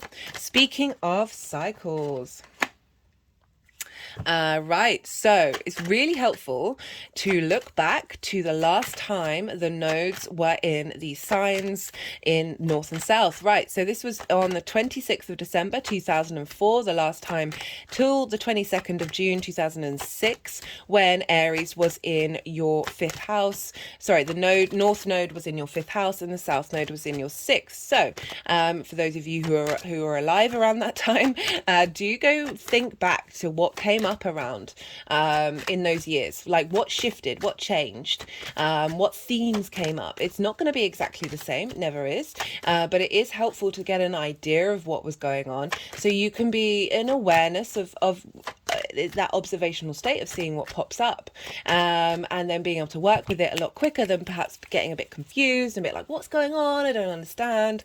So when we have that element of clarity, then we can get playful. Then we don't have that pressure of like, oh, this is heavy, I don't know what's going on. It's also helpful to look back of when the south node was in your 5th house and the north node was in your 11th, so when the nodes were round the other way, and this was March 2014 to autumn 2015, because then you get to look at what the priorities were in reverse. Okay, so when we had the north node in Libra, what were you striving for, and what were you letting go of, what were you refining in Aries? Because it's the flip side of the coin, right? You understand what you were working through and letting go of, and now you understand how to build on it.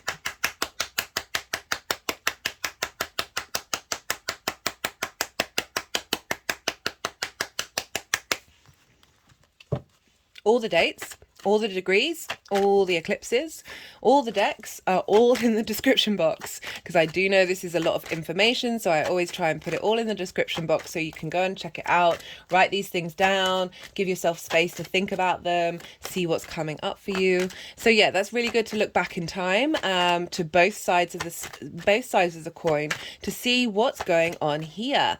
So as I was saying, Venus is over in Leo, the ruler of Libra. She is retrograding in Leo. This is starting a whole 8-year new cycle from 2015. So we had Venus retrograde at the end of the North Node being in Libra. So I just have to pause again. So we've got a switch. Venus was retrograding at the end of, so it was the summer of 2015. So the end of the nodes being in Libra. So finalizing that, really kickstarting that energy.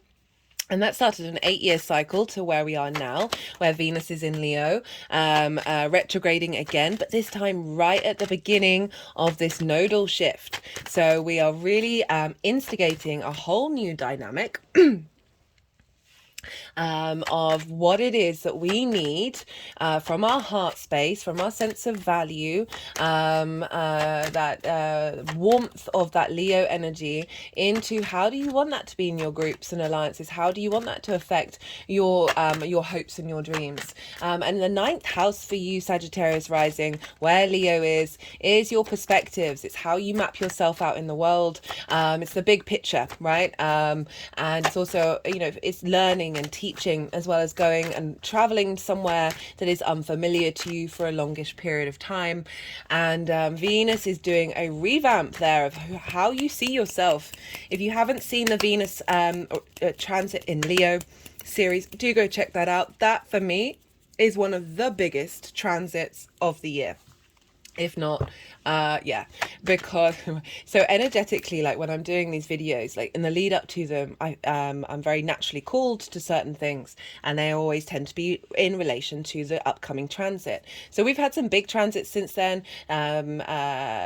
Saturn's gone retrograde, we've had other stuff, and across the board all I keep getting hits of is linked into the Venus retrograde. It's very powerful. She retrogrades the least out of everybody, and so when she does, it really is incredibly powerful for us on an individual space. She is an individual planet. It represents love, right? Connection, very primal things linked into the human condition. And so she's starting a new 8-year cycle. This will really kick off, as I said, in October, because she's now retrograde. So it's a 3-way motion. So Venus has traveled over the degrees that she's going to retrograde over. Now she's right at the beginning. She's still at 28 degrees of Leo, retrograding, and will hit 12. And then she'll go back over again. So even though she's going to go direct, she's still going to go back over old territory. So it's really when she comes out of that shadow phase, when she leaves 28 degrees of Leo for the final time, that's when this cycle is going to start. And that's... Sorry, I just paused to double check what's happening when she leaves that shadow phase. And we're going to have the Sun, Mercury and Mars all in Libra. So we're going to get this big push of our rediscovery of who we are. In terms of our heart space, Leo rules the heart. And then this is all going to be boosted by the fact that Mars is pretty much going to be conjunct the South Node at the time. The Sun's going to be there, as is Mercury. So we've got this big focus on the Libra part of the cycle when Venus leaves that retrograde.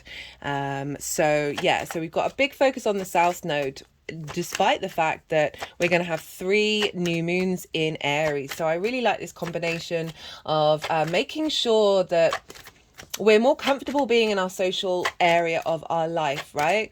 Of that Libra energy, and facilitating our ability to embody ourselves in that process. I'm already seeing it in the people around me, of people just being able to communicate themselves without social anxiety, without fear that they may have offended people, or they're not necessarily prioritizing other people's needs over their own. It's already starting, and it's a wonderful thing. Because it's not about being rude, it's not about being dismissive of other people, it's about having clear boundaries. So Mars is in Virgo, and then we'll be moving to Libra. I will be doing the Mars and Libra transit because that's going to be has slightly more impact on us all, because I'm trying to limit the transit videos that I do. So I will be doing that. So wherever Mars is going to be impacting what's going on with the North Node. And so we've got that in Virgo at the moment, which for you is in your 10th house of career, life purpose. Okay, so you're focused on how do you bring your creativity into your life purpose. And then Mars is going to move into Libra again, so it's going to be intermingling with the South Node of, right, how do we then, with the things that you've already been contemplating on with that South Node being there, okay, how do we put that into action? So wherever Mars is, check that out, because that's Mars moves every month and a half, 2 months into a different sign. And so that's going to be impacting what's going on in your 5th house. Wherever Venus is going to be impacting what's going on with Libra.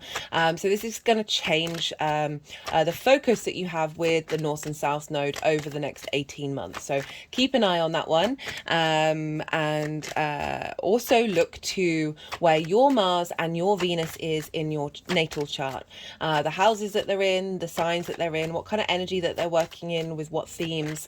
Because this will be impacting how this shows up in your life on a very personal level, because it's the same Mars and Venus that's in the sky now, and so they're impacting what's going on in the nodes. The transiting Mars and Venus also bringing in themes linked into the houses that they're in, but also always through the houses that they're working on are leveling up the signs that they rule. So that's not only Libra and Aries, but also everything that we've learned from Scorpio and Taurus as well. So we've got this real condensing of the previous nodal cycle with the current one, which we don't get with any other dynamic, right? So they're the only 2 planets that are right next door to each other for both of their domiciles. So this is a big deal for us on a very sort of personal, motivated level. And then we're going to move into Pisces and Virgo, which is Jupiter and Mercury. So finding the details and the wisdom in everything that we're trying to embody in that Venusian and Mars energy. Right, 4. There are sort of there aren't that many big main aspects that the nodes are making in terms of the outer planets. So as I said, like Jupiter and Uranus are over in Taurus, so that's next door to Aries. Saturn and Neptune are next door in Pisces. And yeah, so the bigger outer planets are sort of either side of these nodes. It doesn't mean that they're not having energy, it's just they're not making major aspects. So there's what they are called, it's called inverted. So they're next door to each other. I always look at it of like, you'll say you're sitting next to another person, but you're both facing forwards. You can't see each other, so you don't have clarity in that way, but it's through osmosis, this felt sense, this getting into the quantum field, the atomic level, of integrating on a very subtle energetic level. You've had that with Scorpio and Taurus. So Scorpio is next door to you. So that's the inverted energy. So even though there's not a traditional aspect, it's still incredibly powerful. But with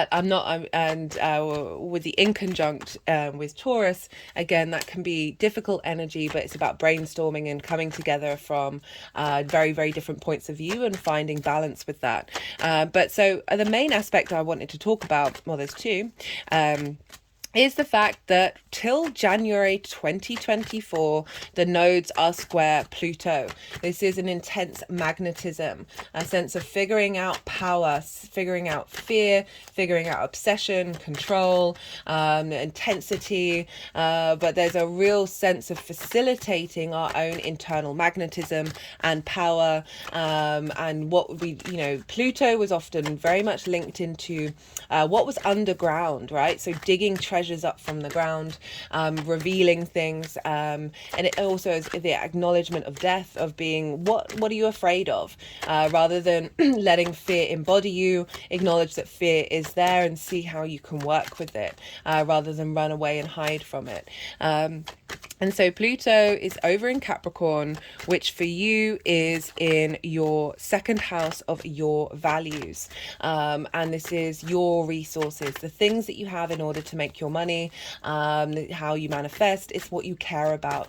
Most important, it's about how you value yourself. You've had Pluto in Capricorn for a while, so you've been working with this energy since 2008.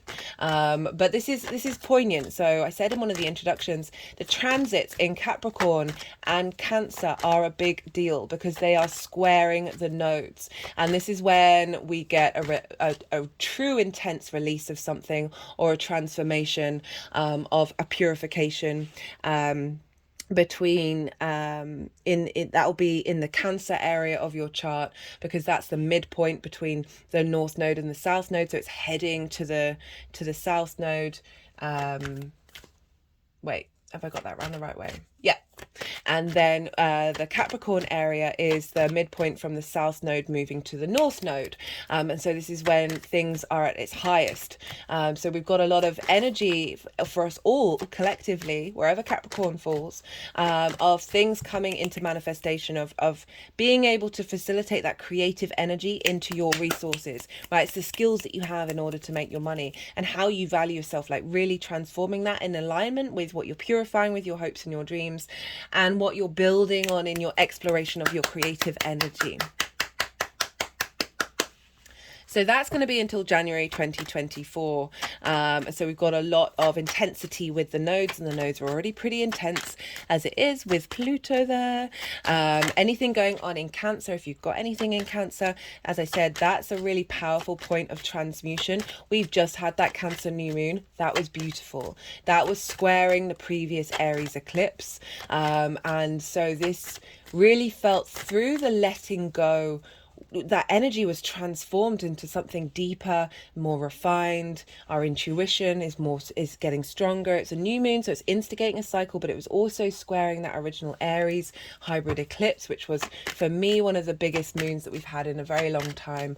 Yeah, so very, very powerful stuff, which is why I'm pulling cards for it. We've also got Chiron in Aries. Chiron is now retrograde, and from now until mid-June next year, Chiron, where basically the nodes are going to be either 10 degrees either side of Chiron, so either in opposition or in conjunction.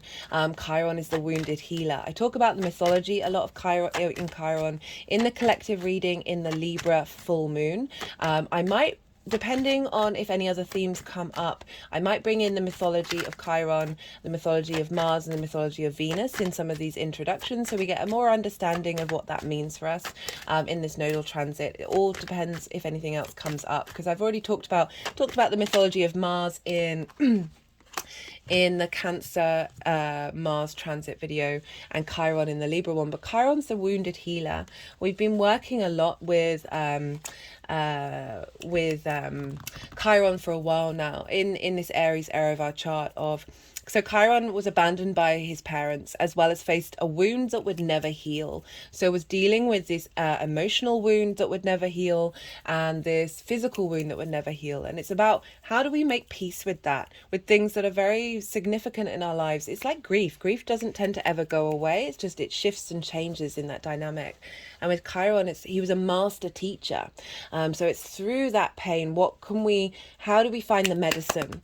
So with this North Node, what we're striving for, what we're reaching for, what we're hungry for, of how to embody ourselves, how to truly honor ourselves on a very personal level with that Chiron energy, very powerful, of finding the wisdom in any trigger points, any issues that may come up linked into that Aries area of our chart. You may be unblocking a lot of the fifth house for me is also very much about our inner child, our blockages of our creativity that happen at an early age. Teenage years, very sort of formative years in the way that we deal with pleasure, in the way that we deal with joy and work with it. That with Chiron being with the North Node, I feel like it's really finding, whereas the North Node, we can be striving and a bit hungry, that Chiron energy is like, hey, let's get wise about this. Let's get wise about this. So That's the general energy around until mid-June. So Chiron's playing a massive part, and it's opposing that Libra energy of really helping us find that strength to be able to walk through social situations without diminishing our spark of spirit.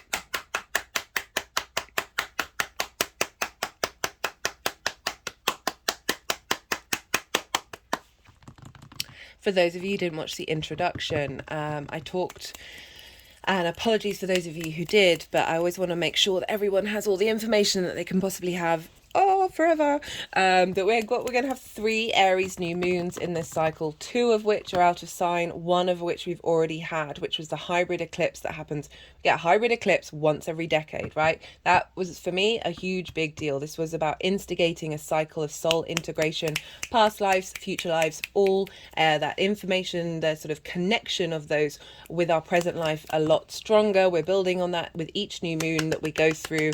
That was the first one. Then we're going to have one that's actually with the nodes, and then we're going to have another one when the nodes move into Pisces. So I love this shift and change with that Aries new moon of what are we seeding, what are we planting, what are we rebirthing, in that combination of our unconscious and our conscious mind together and working in harmony with one another.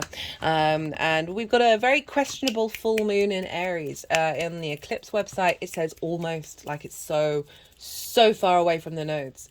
But I find that really fascinating. I can't wait to do a reading for it. But just generally, I'm getting this is a real subtle energetic level that we may not necessarily be consciously aware of. It may not be so loud, but it's really sort of realigning our energetic field. And that will be, that will be, I think it's the final one in this series. I should double check that. Right, so that's kind of everything that I wanted to say in regards to this. So now I'm going to go quiet. So you've just had the day yang side of the reading, right? Go, go, go, action, provide, give. In terms of like information, let's keep it going. Let's keep the momentum. Now we're going into the yin night side of it. So I'm going to go quiet. I'm going to let the energies do what they need to do. When they move the cards around, my mind has to go a little quiet.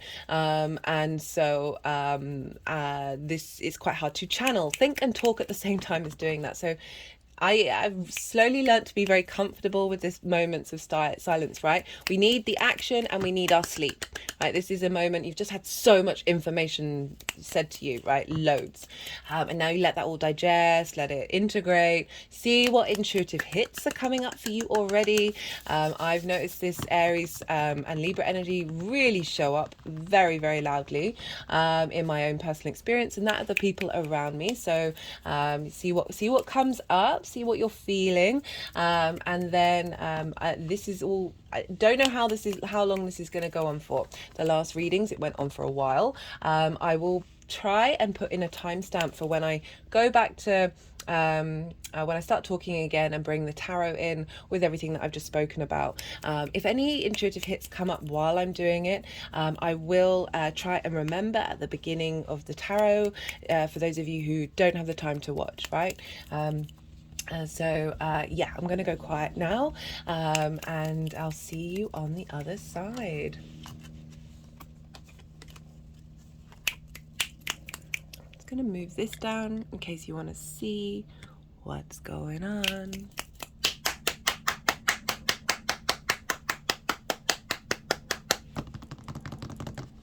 So for those, look, like we've got the 5 of Swords, 7, Page of Pentacles, Queen of Pentacles with the Magician on top.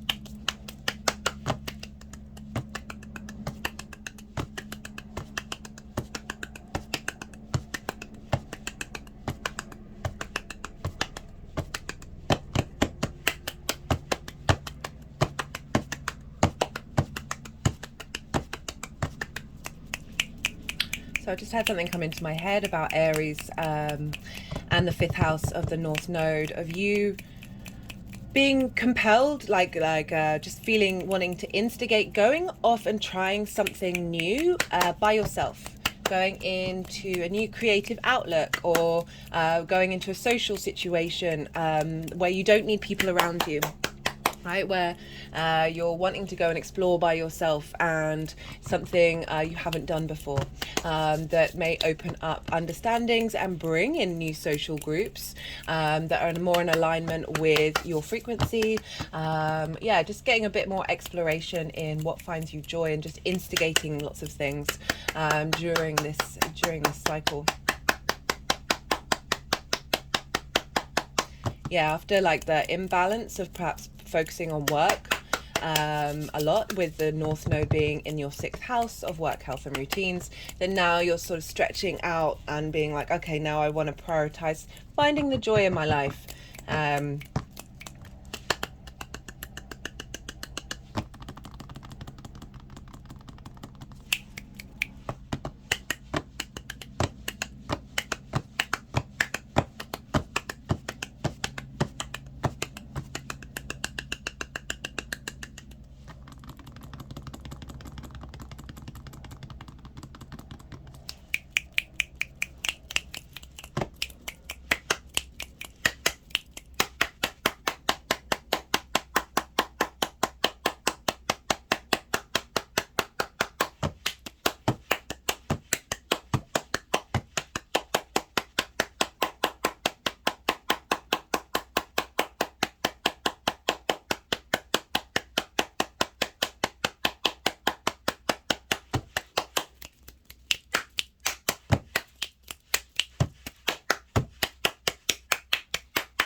Right.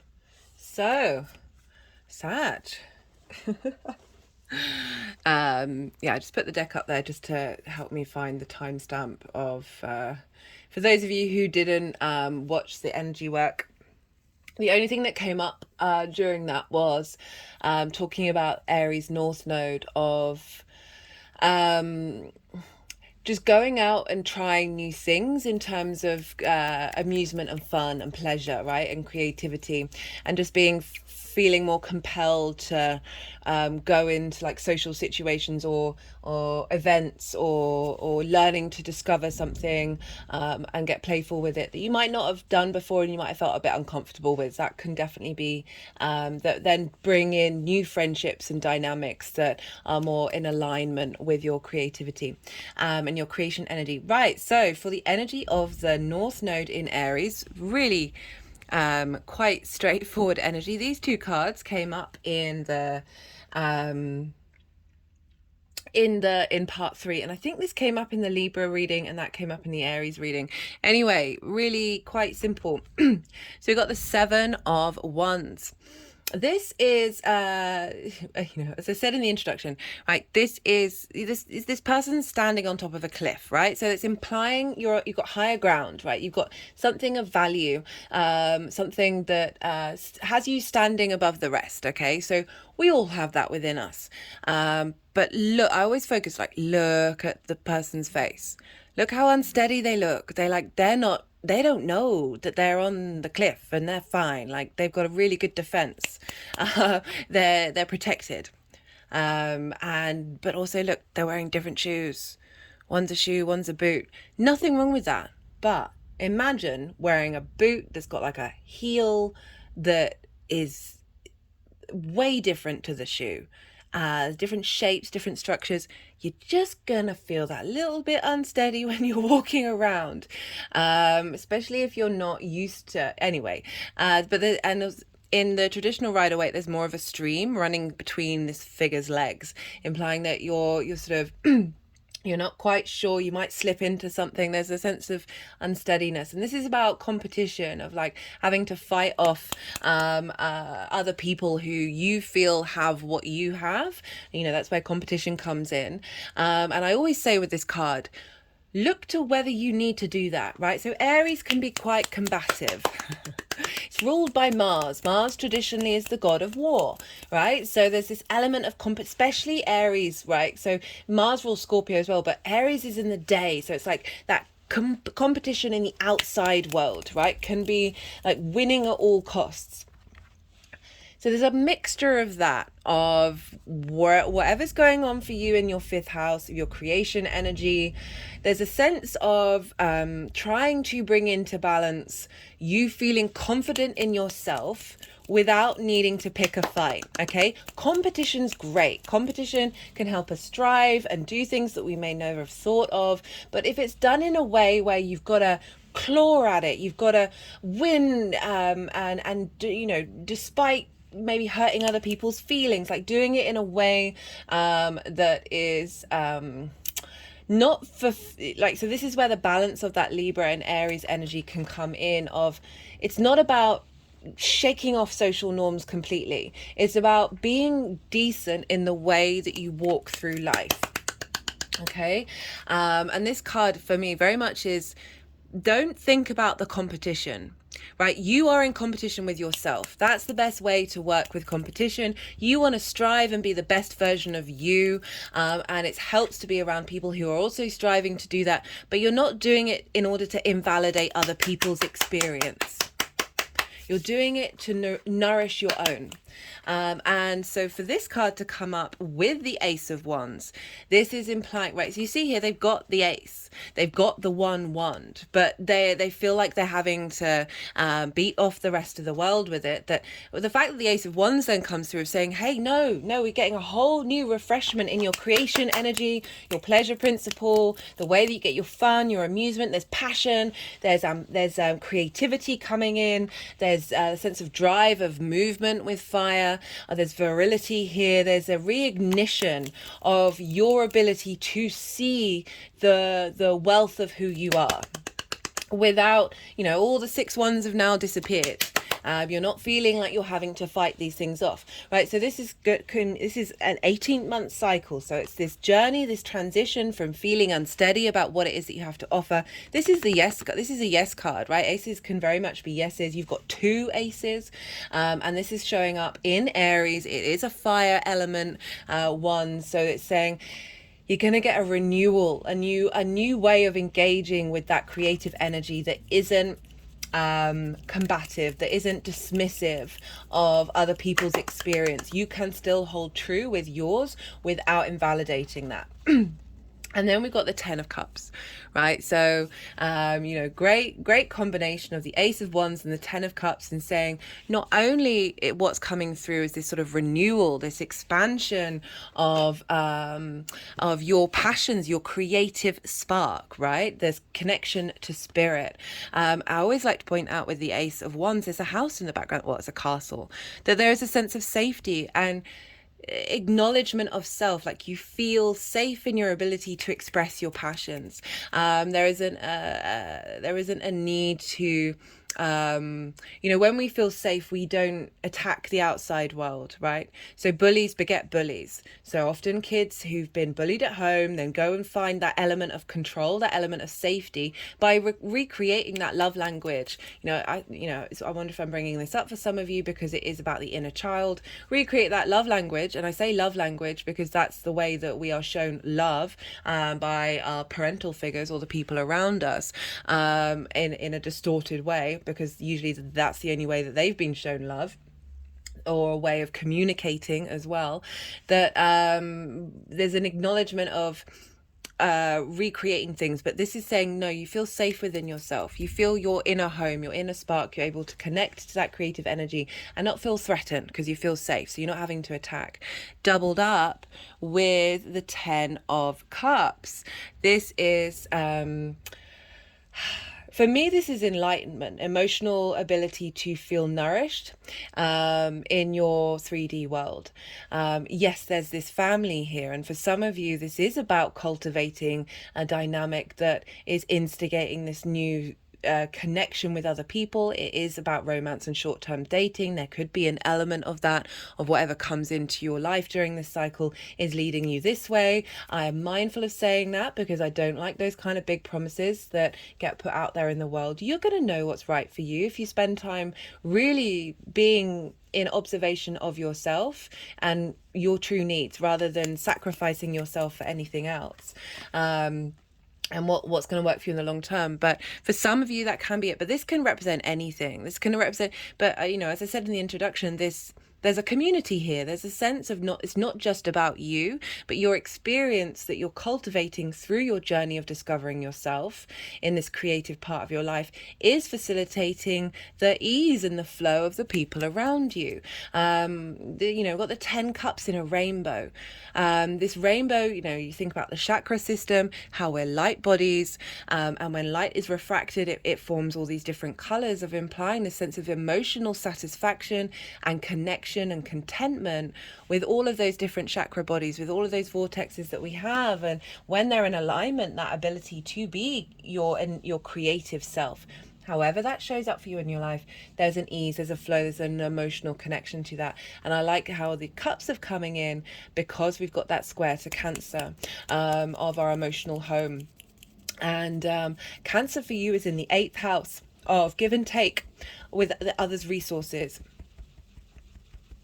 This is often intimacy in relationships, so time, money, things, passions, desires.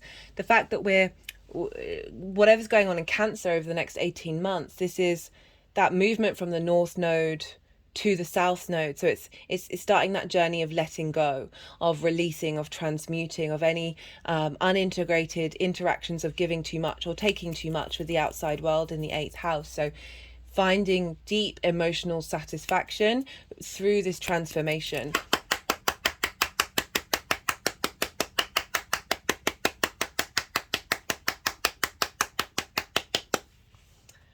Right, now we've got, oh, no. Okay, they're wanting to do some work.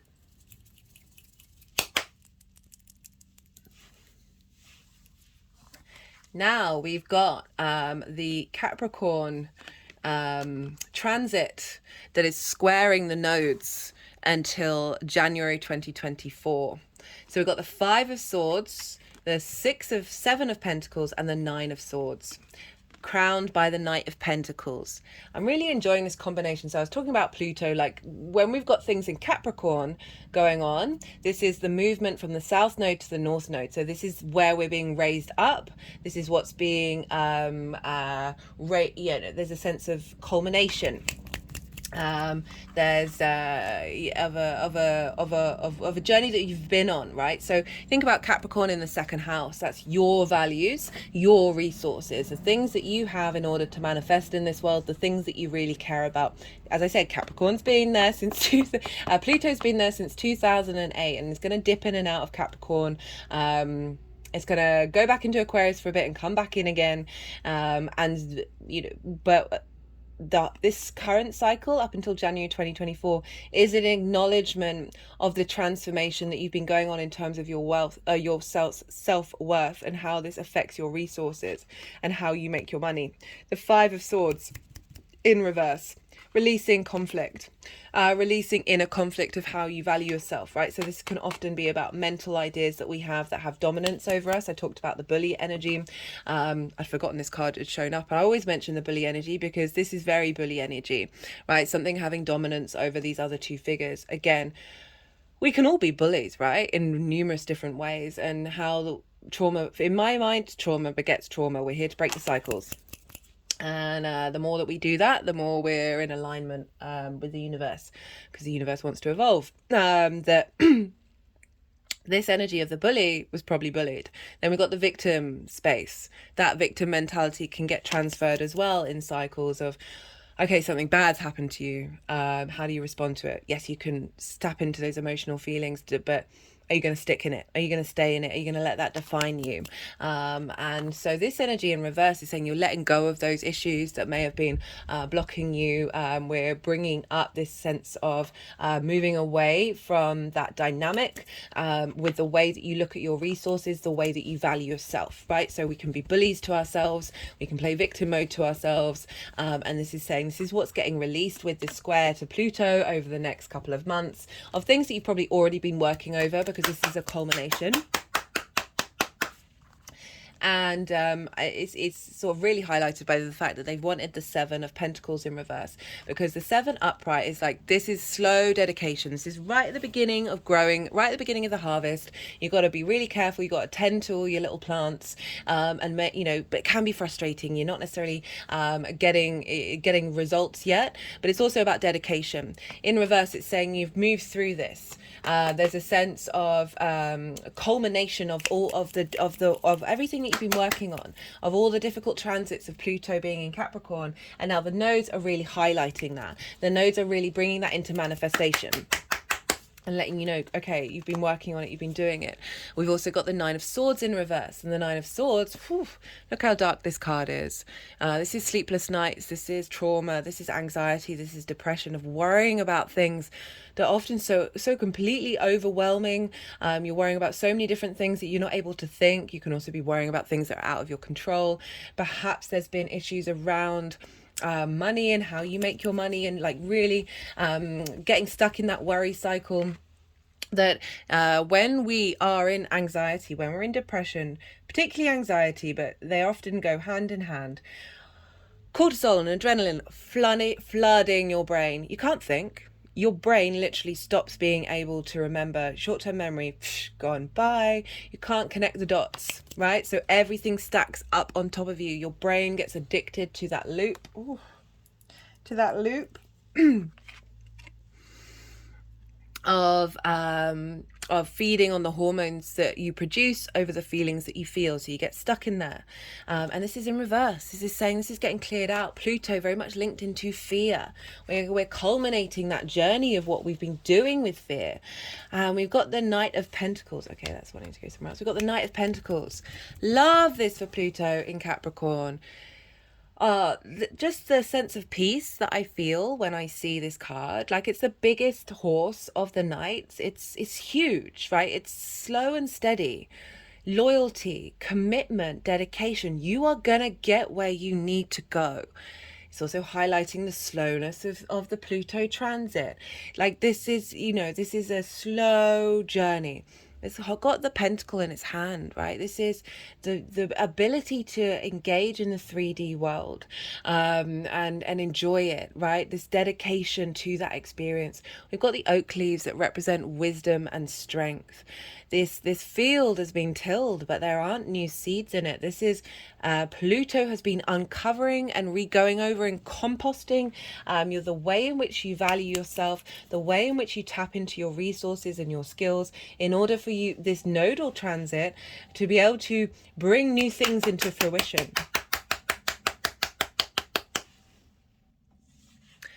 So very beautiful. So the slow and steady taking action of a culmination of everything that you've been going on, like that you are going to get where you need to go.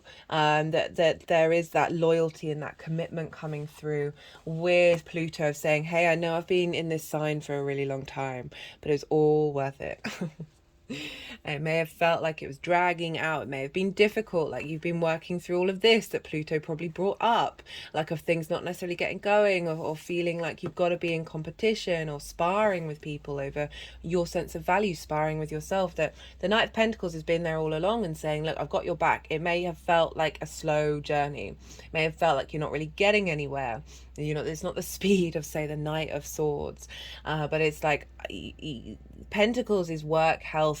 It's 3D reality of like finding the wisdom and the strength to embody this 3D reality, having gone through the darkness, having gone through everything uncovered, that now there's a sense of, okay, now what are we putting into action? Now what are we putting in? Having gone through all of that, what jewels and gems has Pluto brought up to the surface for you to then put in that field and then cultivate? Right, for Libra, okay, how was it? It was like this. So we've got, this is the South Node in Libra. We've got the Seven of Cups, we've got the Four of Swords, the Hanged Man, and the Ace of Swords. So again, another set of, so we've got, that was Fire and Cups, and now we've got Swords and Cups, which I'm really enjoying. The Seven of Cups, so this is the 11th house of hopes and dreams. This is the fantasy card. This card gets a bad rep because it's kind of like you're not living in reality, you can't make decisions, but it's gone this way. So for me, it's saying you are... There's an ability to refine those hopes and dreams that you've been having, that you may have been fantasizing about, but you're doing so in a state of contemplation, right? So the Four of Swords is about knowing that you are held in something bigger than yourself. So we've got the Three of Swords hanging above this person. This person's in the prayer position. Three of Swords represents heartache, but that's not just romantic. That is anything that has blocked your heart frequency. If you think about it, Venus is over in Leo, which rules the heart. This ability to contemplate through this reevaluation of who you are, of Venus in Leo, of how you see yourself in the world, what your bigger perspectives are, being able to see clearly, release, and that combination with the Libra energy of what's blocked your hopes and your dreams, being an observation of it, refining it. Underneath we have the Ace of Swords. Look what we have here, the Ace of Swords, being able to see clearly, being able to work out what's a fantasy and what isn't. Where do you need to redirect your time? What's truly important to you in the long run? And being able to put that into practice. We've got the Hanged Man with the Ace of Swords. I love this. Okay, they're wanting to put the Hanged Man that way as well. Whenever it's sort of half and half, it's kind of like, especially with the Hanged Man. So the Hanged Man is about limbo, about changing your perspective, of being in a state of rest. You know, we've got the Four of Swords, which is about rest. The Hanged Man, limbo, of like changing your perspective by doing something different. But this can just be in contemplation, in meditation. I always link this into Odin. So Odin, the Norse god, was upside down on the world tree for 9 days and 9 nights, and at the end of it received the wisdom of the runes. You see this figure has essentially a halo around their head. It's saying that their crown chakra, their mind energy is so connected with light, with illumination. We've got illumination here of the chakra body, and then we've got illumination of the mental space as well. So So this is wisdom. This can often be spiritual wisdom, but certainly wisdom coming from a different perspective. It's often a very common thing. Just standing on your head can be a really good practice to shake up your body, shake up your neurons, shake up your habits of being able to allow that wisdom and information to come in. So again, this is acknowledgement of what hopes and dreams are going to work, what dynamics are going to work for you in a state of contemplation, in a state of refinement, and through that wisdom is coming through for you then to be able to make decisions very clearly. Again, we've got two aces. Renewal, the Ace of Swords. This is about clarity. This is about, we see the mountains in the background. That represents a higher perspective of finding the wisdom in what you're doing. This is a renewal, a yes, of being able to understand who you are and how you express yourself in your hopes and dreams, but also those friends, groups and alliances, like really finding deep wisdom, deep internal wisdom, spiritual or otherwise, whatever it means to you to have that sort of depth of understanding of the way that you engage in social dynamics, the way that you engage in your hopes and your dreams, and being able to have the mindset in order to take action.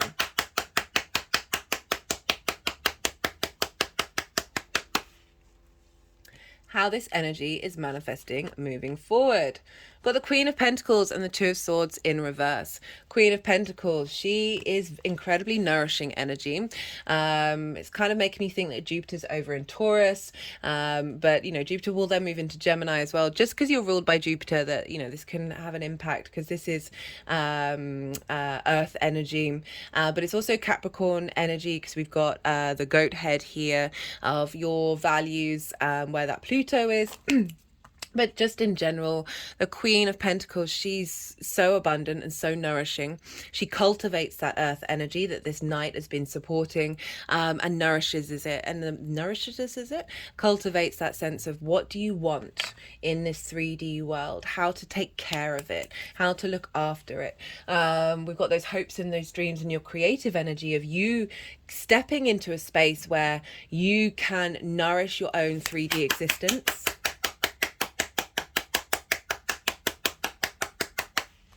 With the Two of Swords in reverse. So this is making me think of the Libra side of it, of, you know, this is two opposing forces causing this person to go into a state of deep meditation but also there's an essence of not being able to make a choice and not being able to speak clearly. The Two of Swords in reverse, the moment I saw it, I was like, being able to take action, being able to communicate yourself, your desires, your passions, without worrying about what the groups and alliances are going to think, without worrying about the long-term plan, small details of your hopes and your dreams, of really finding that clarity and being able to express it and take action, because then we've got the Magician crowning this energy. The Magician has all the resources that it needs in order to create magic in the world. It is Mercury. There's deep healing with the Magician. We've got the fire, air, water and earth all coming together. And this is about action. This is about, through this journey that you're going on, you're going to be very confident in the way that you express yourself and the actions that you take that are facilitating your hopes and your dreams, your manifestation, through this very creative expression of self. Very powerful card to end on.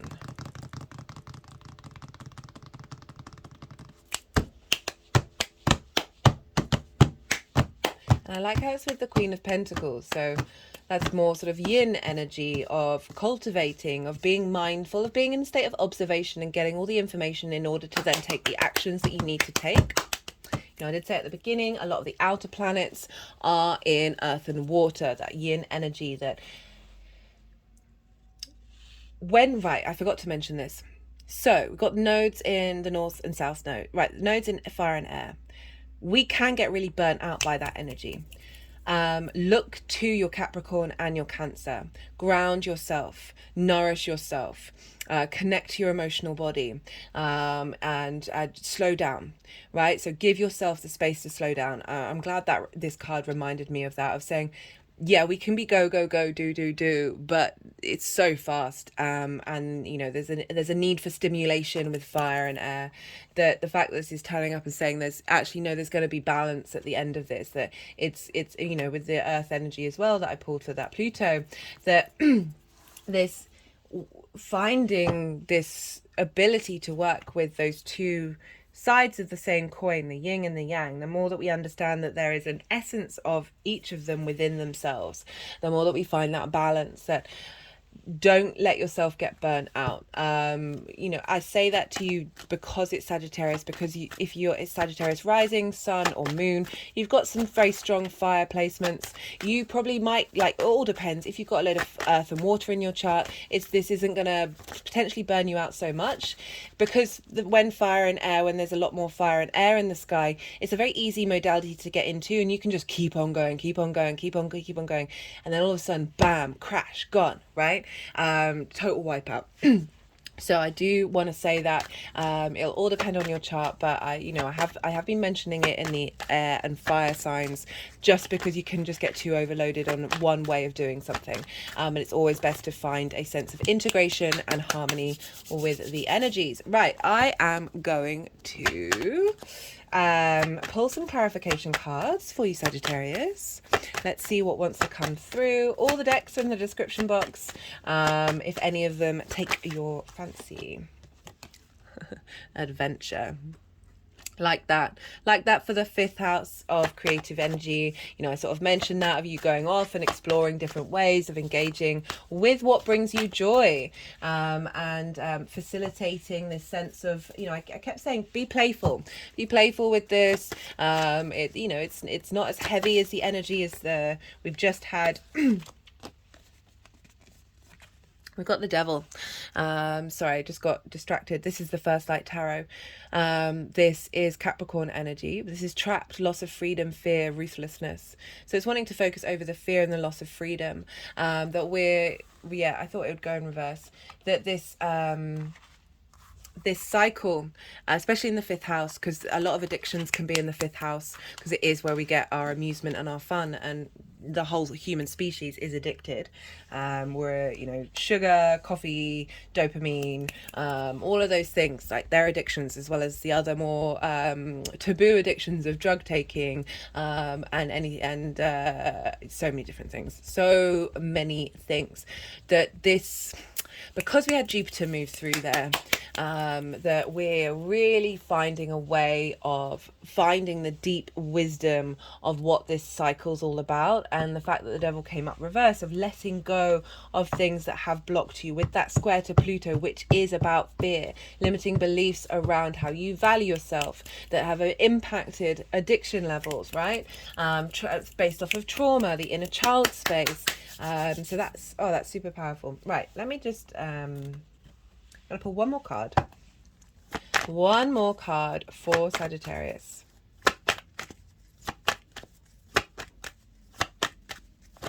Let's see what wants to come through.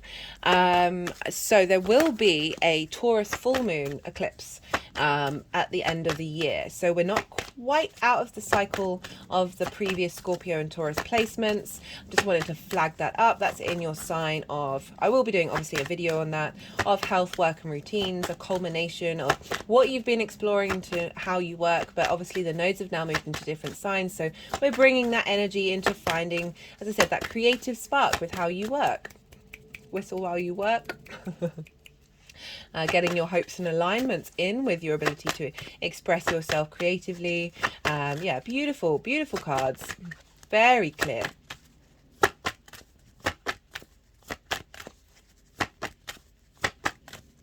Final card for, maybe they want the other deck. Okay, let's do the other deck. We've got Lovers. This is the Gemini card. This is union, matter of heart, choices, physical love. It's gone over choices and matters of the heart. So we've got that combination of Venus moving through Leo, helping you get in touch with your heart space.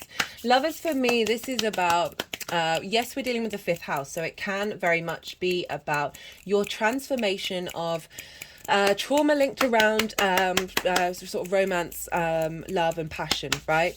And through that clearing out, it can open up portals and pathways of bringing someone into your life that's part of the next level, that's part of the next dynamic, as well as potentially somebody that is more long-term committed. But the Lovers card for me is very much about having all the information that you need in order to make decisions when you come to a crossroads. So we've got a lot of cards suggesting of a moving away into being able to make clear decisions. And the Lovers card is Gemini, right? So it's and Gemini is ruled by Mercury. Mercury really likes to be celebrated at crossroads, and it's linked into the mythology of Adam and Eve. And through eating the apple, you get more information, and then you've got to go out in the world and do what it is that you need to do. But so this is about informed information. You've got more clarity and understanding about how you make choices around how you find joy and how you work with your hopes and your dreams. For some of you, this may be a relationship. That would be more in a relationship reading. If you wanted one, do check out my description box for a personal reading. I do try and stay away from that in these because we're not all looking out for it. And even if we are, it might not necessarily be that it's showing up. Right, okay. It'll all depend on your personal chart in many nuanced ways. That's what I love about astrology, it's so nuanced. Okay, Sagittarius, I'm going to leave it at this. I hope this resonated. I hope you found something from this. It's given you a bit of perspective and understanding about what energy is showing up and how to then work with it. If you liked if it resonated in any way and you want to pay that energy forward, right? This is a growing channel. The more interaction on the channel, the more YouTube goes with the algorithm. Hey, let's send this out further into the world. There are various things you can do. Liking the video is one of them, as well as leaving a comment, even if it's just an emoji, or let me know if you're tuning in, what sign you're tuning into. Watching this video till the end, even if it's on mute, that can really help as well. I really appreciate your time and your energy, Sagittarius. Be good to yourself, be good to those around you, and most importantly, be well until we meet again. Scorpio rising. How you doing, Scorpio?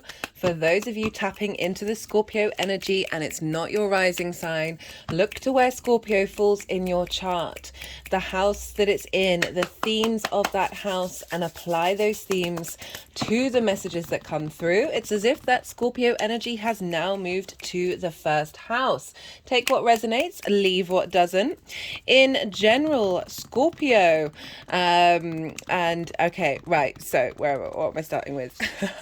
Right, so in general, the Scorpio energy and Aries energy, that's where the North Node is. This is in conjunct. And the Libra energy is inverted, and I'll talk about both of those things in a little bit. But we've moved from you having the South Node in your sign, Scorpio, and the North Node opposite your sign. So that was conjunctions and oppositions. They're hard aspects. So there's a seeding energy and this rebalancing energy. Hard aspects can show up quite loudly in your life, can bring about it's just a bit more dramatic.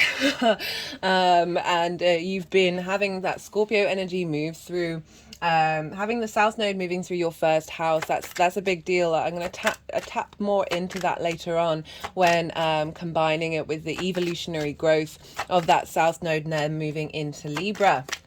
Right, so I'm pulling cards for 4 different piles. The first pile is going to be for the Aries North Node energy.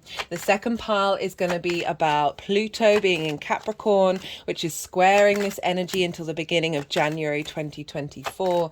Third pile is for the Libra and South Node energy. And then the final pile is how this is all manifesting moving forward. Right, let's talk a bit about the North Node. So the North Node is in Aries. In general, regardless of whether this is your rising sign or not, this is in conjunct your Scorpio energy. Right, so in conjuncts are traditionally a little bit more difficult energy. They don't have a direct line of communication in terms of conjunction, sextile, square, trine, and opposition. And so, Scorpio, you are fixed water. You are yin, night in nature. Aries is cardinal, fire energy and it's day yang in nature. So you don't traditionally have any of the three main things in common.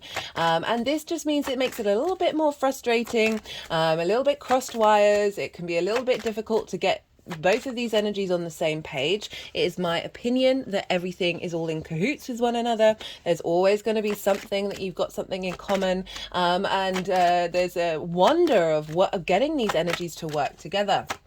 Because I look at it like, say you see someone who's got a skill that you don't have, and we can have this element of comparison as the thief of joy, but the other side of that is this deep respect of something that is embodying in the world in a way that you find unfamiliar. And so the more that once we get past the cross wires and the confusion and the sort of a bit of a frustration of things not necessarily, there isn't much flow with an inconjunct. It's not an easy aspect. However, once you get those things in alignment, once you figure out, once you realize that there is this sort of discourse energy, that you can then really start to appreciate it. And this is where very maverick ideas come about, because you're combining two very different energies together, and through that comes magic, right?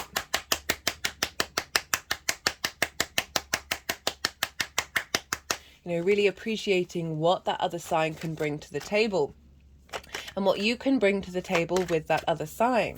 So for Scorpio rising, this is in your 6th house. The 6th house is work, health, and routines. For me, this is the adult in the room in the chart. We can find it difficult to find the motivation to do these things, right? To commit to our health, to commit to routines, to commit to the way in which we embody work. It can be a little bit more effort, a little bit more hard work. So it's not surprising that these themes show up in the 6th house, because this is what an inconjunct's all about. The 1st house is how you embody yourself. It's you, it's your vitality, it's your appearance.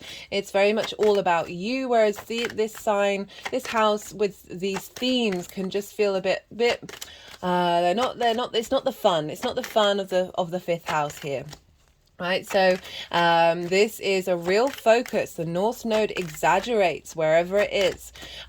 So even if you've got absolutely nothing in Aries, this area of your chart is going to have more focus. You're going to have more drive, more strength to be able to want to figure out what that's all about for you. And so if you've got placements in Aries, these are going to get... the themes around those placements, those planets, those astrological points are going to get a little more weight to them. They're going to be exaggerated. They're going to be strengthened during this time. And this is a great time to have eclipses in this sign, because this really facilitates your ability to understand how you work. So whereas the 2nd house are the tools in which you have in order to make your money, the 6th house is your embodiment of that work. Like, how does that then show up in your actions? The 10th house is your life purpose, where you're headed, the direction. And the 6th house is how to facilitate that. So you've got the North Node, striving to be independent, striving to embody your work with the purest of your spirit, right? Of that real spark of life, the I am of Aries. If you haven't checked out the introductions to the other 2 videos, I really recommend it. Part 1 was an introduction for the Aries North Node. Part 2 was the South Node in Libra. And this in this video, I talked about eclipses. And what that means and how to work with that energy, or not work in the case may be, that now we're going to have eclipses in your 6th house. So what does that mean? New beginnings, new striving, new cycles of wanting to engage with work, having more direction, more focus in that area of your chart, questioning what it is that you need from your work and how you want to embody it.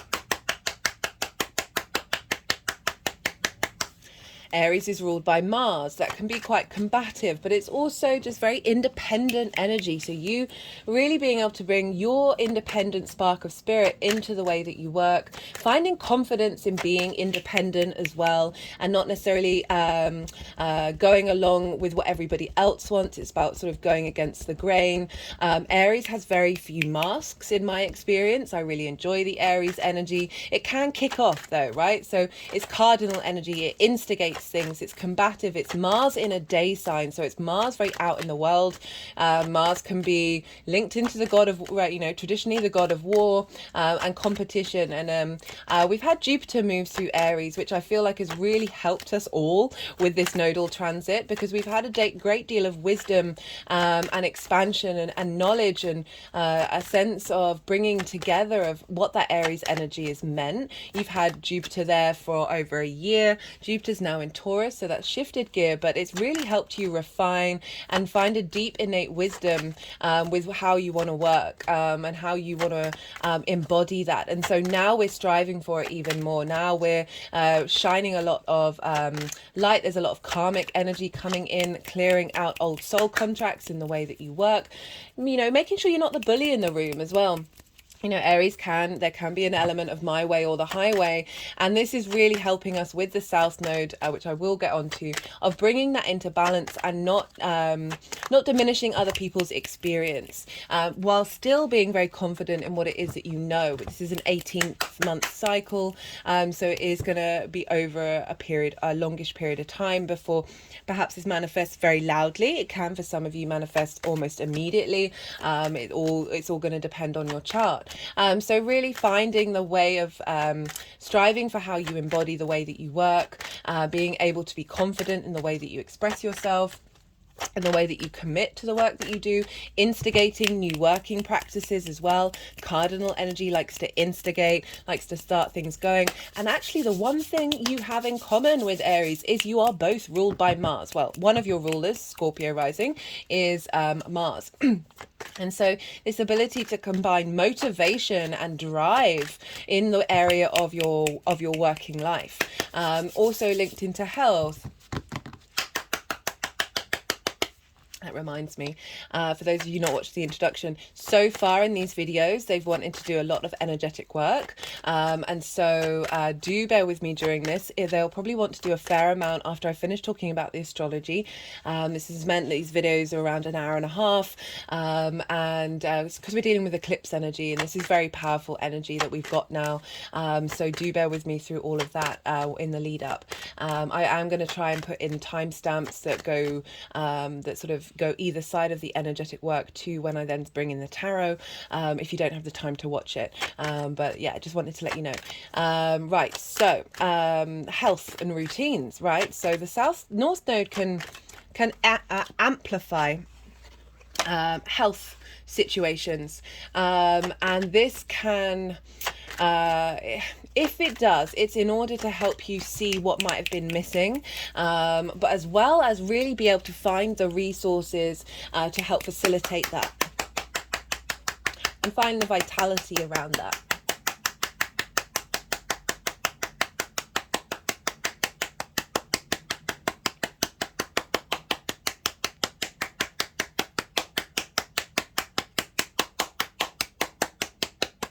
And also manifesting, a great way of dealing with your health.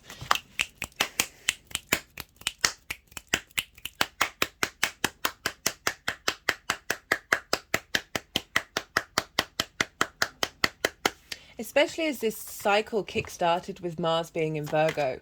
And Virgo is very much about finding the small details and figuring out how to facilitate and how to bring health into alignment. Virgo is very much linked into the healing modalities. So I really like the fact that Mars is kick-starting this journey, because whatever's going on with Mars is impacting what's going on with the Aries nodal cycle.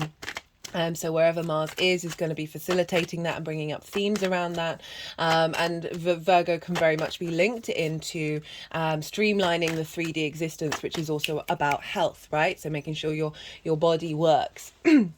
And so the North Node moving through here can really help strengthen your, because it's not only that, it's your routines. Okay, so this can be routines around health, of really finding the motivation and drive to get up and go and do the things that you need to do, be the adult in the room for yourself, in order to facilitate routines that really serve your health in the long term.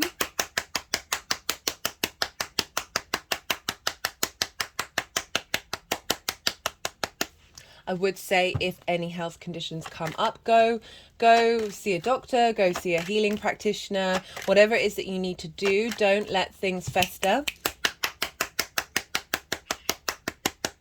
But you're going to have the drive to go and sort this all out anyway. So, you know, I'm only saying it as, you know, I don't want to scare anybody, but just to be mindful of that, and be mindful of what may come up.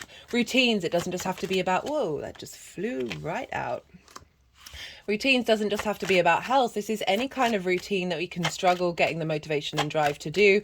The North Node moving through here really facilitates that. It can bring about changes in work and your dynamic.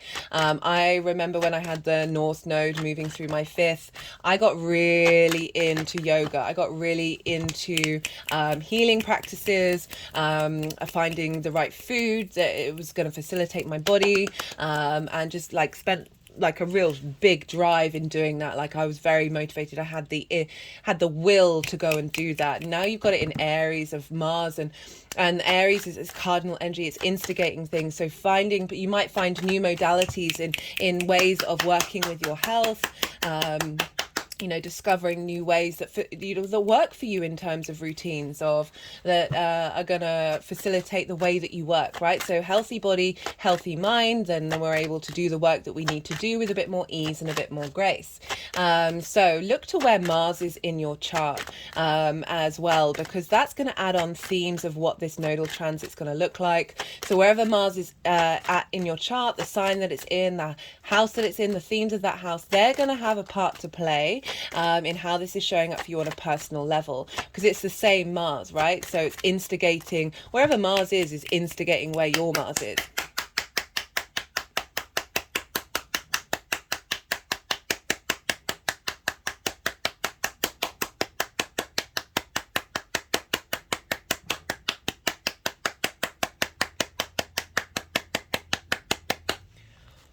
Woo!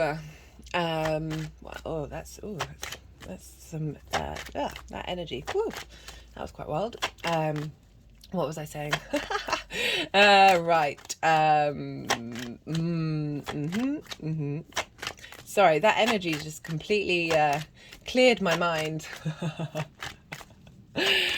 Right, so North Node in Aries, very individual energy, you going out and finding, you know, uncovering and finding new ways of engaging, new practices of how you work, figuring out, going on a bit of a journey with that, it's a journey of self-discovery, and really being able to feel confident in the way that you work at the end of it, or even right at the beginning, of what it is that you want to embody, right? So you might have been getting clues already about how you want to navigate that, and it's, you know, I love it when we get the initial ingress of signs or the nodes into signs that we get a lot of clues right at the beginning, and so you may have already noticed that. We've already had an eclipse in Aries that happened a little while ago. Or I've put loads of videos into the nodal playlist, just because there's been a lot. We've had 2 Aries new moons this year, as well as a Libra full moon, and it all felt like they were bringing up themes very much linked into what we're working through, as well as helping clear out some energy before the nodes started their work. We're going to have eclipses. We're going to have 3 new moons in Aries. We've already had one of them. Only one is going to be with the nodes in Aries. The other one is also going to be out of sign, like the first one was, and I really love this energy of the fact that the North Node and in Aries is the priority right now for this transit, of really embodying the individual to be autonomous. Okay, so Aries is all about autonomy. We have so little of that. Well, the outside world is trying to diminish that in many ways, and I love that this transit's happening, because this is really breaking against what powers that be are trying to instill. Right, so it's like Aries energy is very maverick energy. I'm going to do one of the introductions with the people who have Aries North Node, and they tend to instigate things that haven't been done in that way before. So it's a very powerful energy of you instigating a new way of your embodying work and health and routines. Right, so the South Node. Oh, let me go back to let me go back to where the, sorry, where the North Node was. North Node was in Taurus, okay? So that was a Venus-ruled sign. So we were figuring out what brings us pleasure in the way that we connect to people, particularly because you had that in the 7th house, Scorpio, and this is intimate relationships, business partners, one-to-one clients, intimate friends, as well as romantic relationships. And the nodes have just moved out of there. You've been working through striving out what do I want from all of that? What's important to me? How do I feel good about that? And now that's feeding into your 6th house of how you work, of having gone through that evolutionary process of making sure that you're not, sometimes with the 7th house, we can prioritize other people over ourselves, finding balance with that. And the more that we find that a move away from codependency, the more that you're able to embody your work. Work's a wonderful thing. That's how we work and the way that we tackle work that affects us. You know, I keep having the phrase whistle while you work, while I've been doing this series of it's finding the joy in things. I've also been getting this very playful energy come through, this sense of instigating, of just being being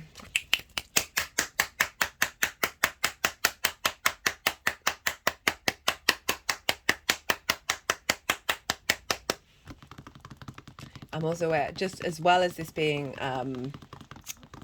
eclipse energy, that the energies are sort of working with here. It's also Mars, you know, Mars, like the drums of war, right? Like very, let's march, let's get in union, let's do this.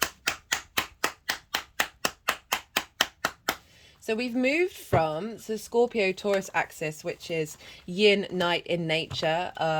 It's water and earth. It's bound by gravity. There's more of a heaviness there. We've now moved to day, yin, day, yang signs. So it is about instigating action. It's going out in the world and starting things.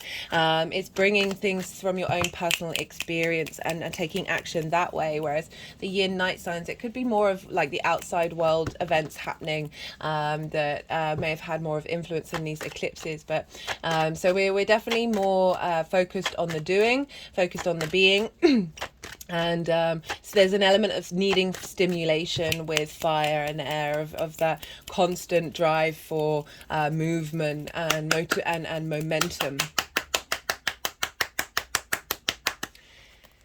So we've gone from a Taurus-ruled North Node of what feels good, how do we connect, where do we get value and appreciation, very creative energy, into a martial energy of wanting to take action, wanting to get up and go and do and be, and like how are we embodying our passions, our drives in the things that we do, right? So we've got this real shift, and it's the same with the South Node. So let's go over to the South Node where Libra is.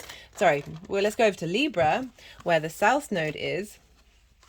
Okay, the cards are being very playful with you, Scorpio. I have to say, at the time of this recording, I think the Ascendant, no, it's the Midheaven. Is the Midheaven? I think the Midheaven's on the Moon, which is, where's my phone? Let me get it up. No, the Ascendant, my apologies, and the Midheaven was on the Sun. So the embodiment of this South Node energy and eclipse energy is coming through quite loudly for this reading. And the Moon is nearly conjunct the South Node today. So this is going to be interesting to see what comes up for us all on today. Right, so the South Node in Libra over in your 12th house, Scorpio, right? So you've gone from the South Node moving through your sign, and this is a deep refinement of self. Okay, so there can be a sense of retreating inward with the South Node, whereas the North Node exaggerates. We're striving outward. It's the head of the dragon. It's the South Node is a time for refinement and purification and going inward. There's a certain sense of isolation with the South Node, the sort of very much the hermit energy of going inward and getting into the small details. Is that place that we're comfortable as well. So you've probably spent the last 18 months like spending more time figuring out how to embody yourself, and like that's not necessarily being an out and out process, but certainly a very personal inner space of deep transformation. And you had that for Scorpio risings, you had that on angular houses. For angular houses of 1st, 4th, 7th, and 10th. Oh, just getting some interesting energy up my spine. That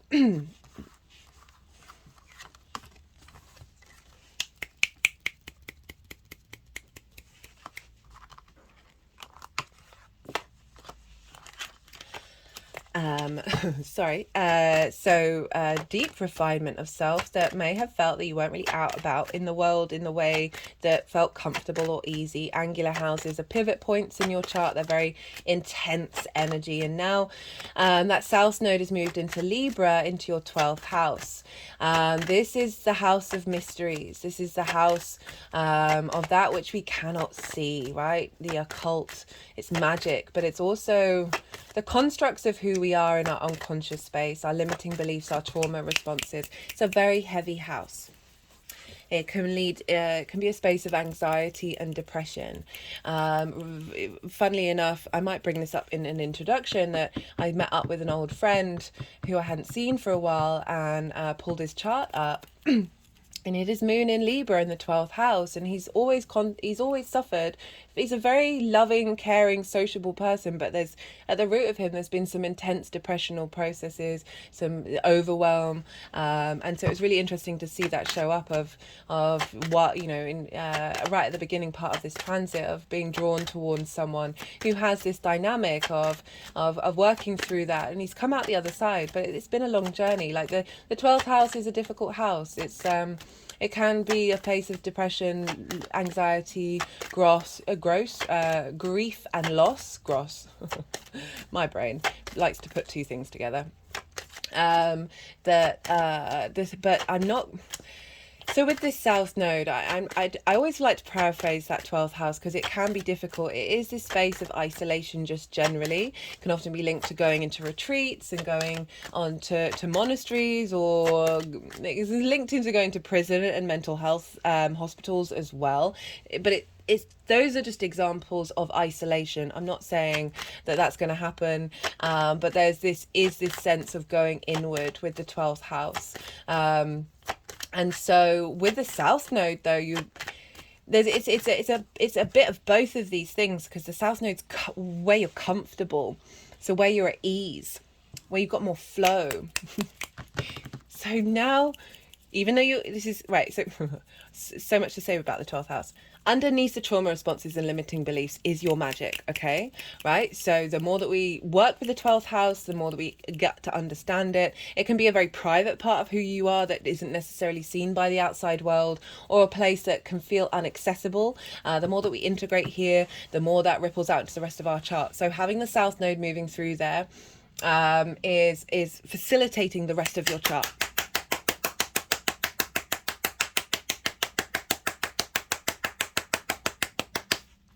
But there's more ease with it. So even though it's a difficult house, there's ease because you're comfortable. You know what you're doing. When we're comfortable, we're able to refine, we're able to purify.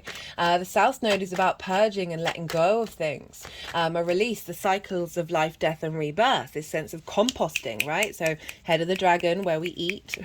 Tail of the dragon, what happens there? It's not necessarily, so the North Node is like that fun thing that we're striving for, that we want more. South Node is like, meh, can be difficult, but purging is a very important shamanic principle of releasing physical toxins, because you've done energetic work.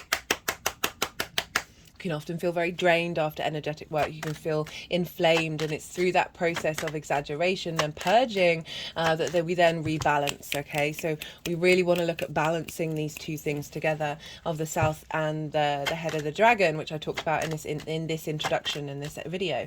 That love, compassion for yourself. My hands have just gone over my heart chakra, acknowledging that these are the energies that are showing up, and being very mindful and at peace with it, and knowing it's an 18-month cycle. cycle, I'm not getting the feeling this is going to be difficult. As I said, right, I was really happy being able to talk to my friend who didn't know anything about astrology.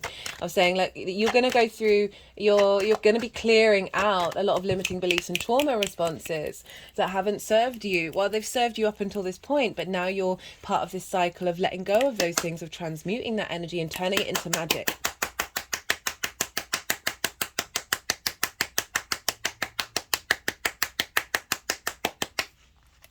Which I love.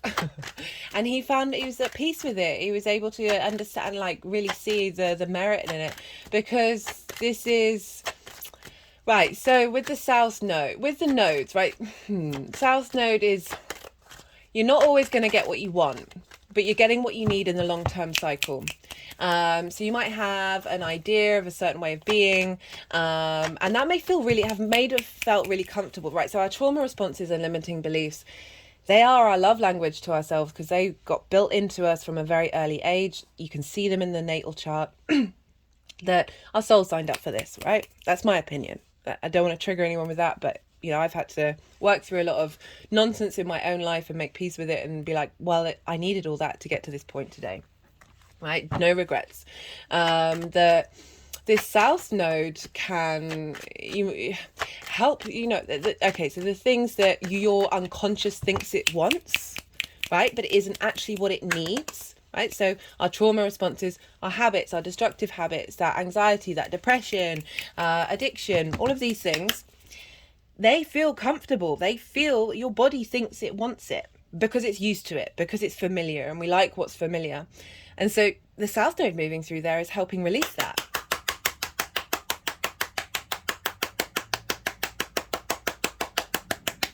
Helping release those things you think you want on an unconscious level, but aren't actually what you truly need. So this is fab. I'm loving this transit.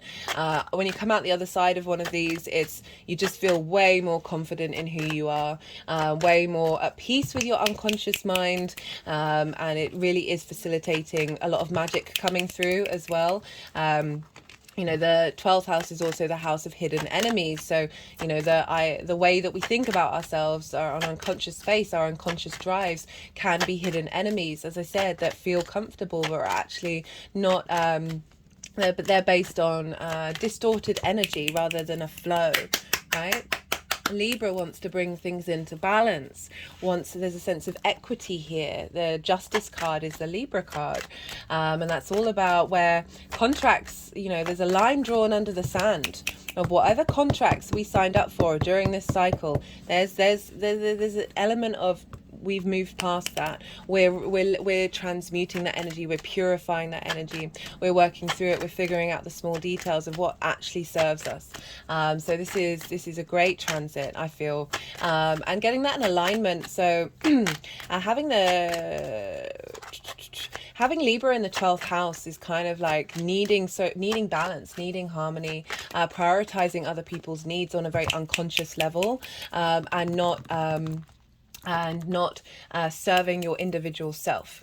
Okay, so now we've got the North Node in Aries of really wanting you to embody your individual self in the way that you take care of yourself. The South Node is helping release unconscious habits that often affect our health.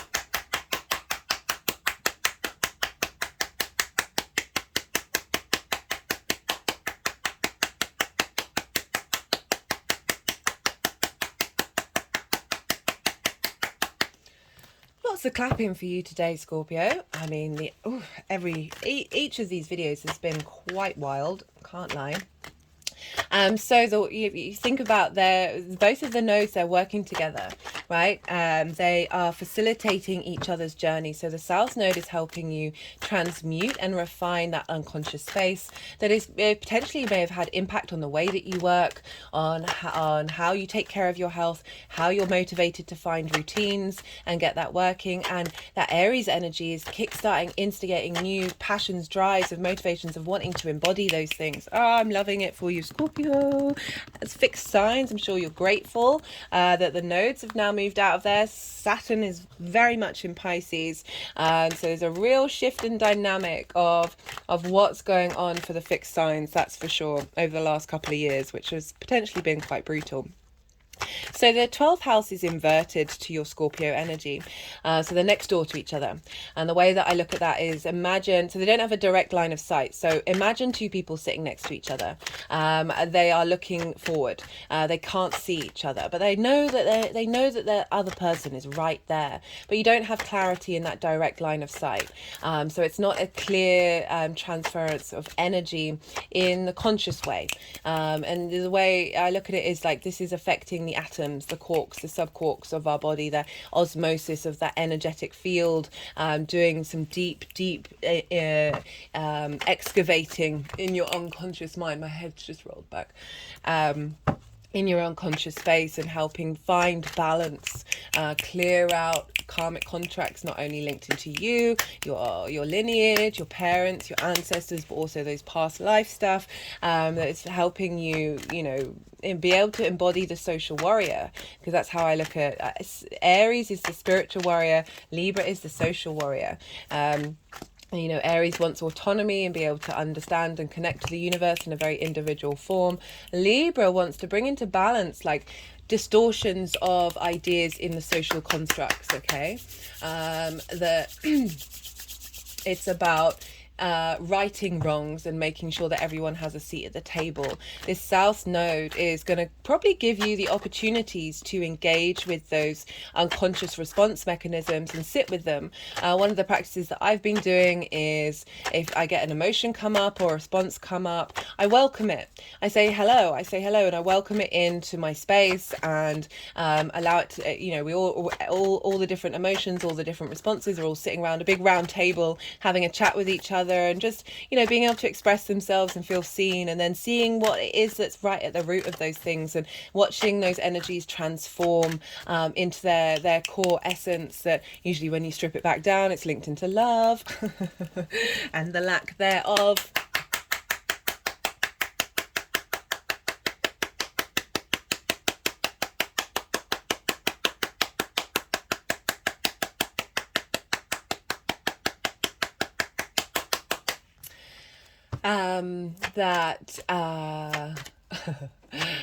You might just be having conversations with those limiting beliefs. Hello, Nine of Pentacles. Oh, that's giving a nice I was just sort of sinking down because I'm tapping into that 12th house energy, and then all of a sudden that coming up, which is sort of giving me an upright spine for sure. But I was saying, yeah, you might be having more time contemplating these parts of who you are, but you're comfortable with it. There's a knowing, there's an understanding with that South Node that it is we're getting this revamp in both of these areas of our chart, which, yeah, I really do feel incredibly supportive. Look to where Venus, so let's talk about Venus.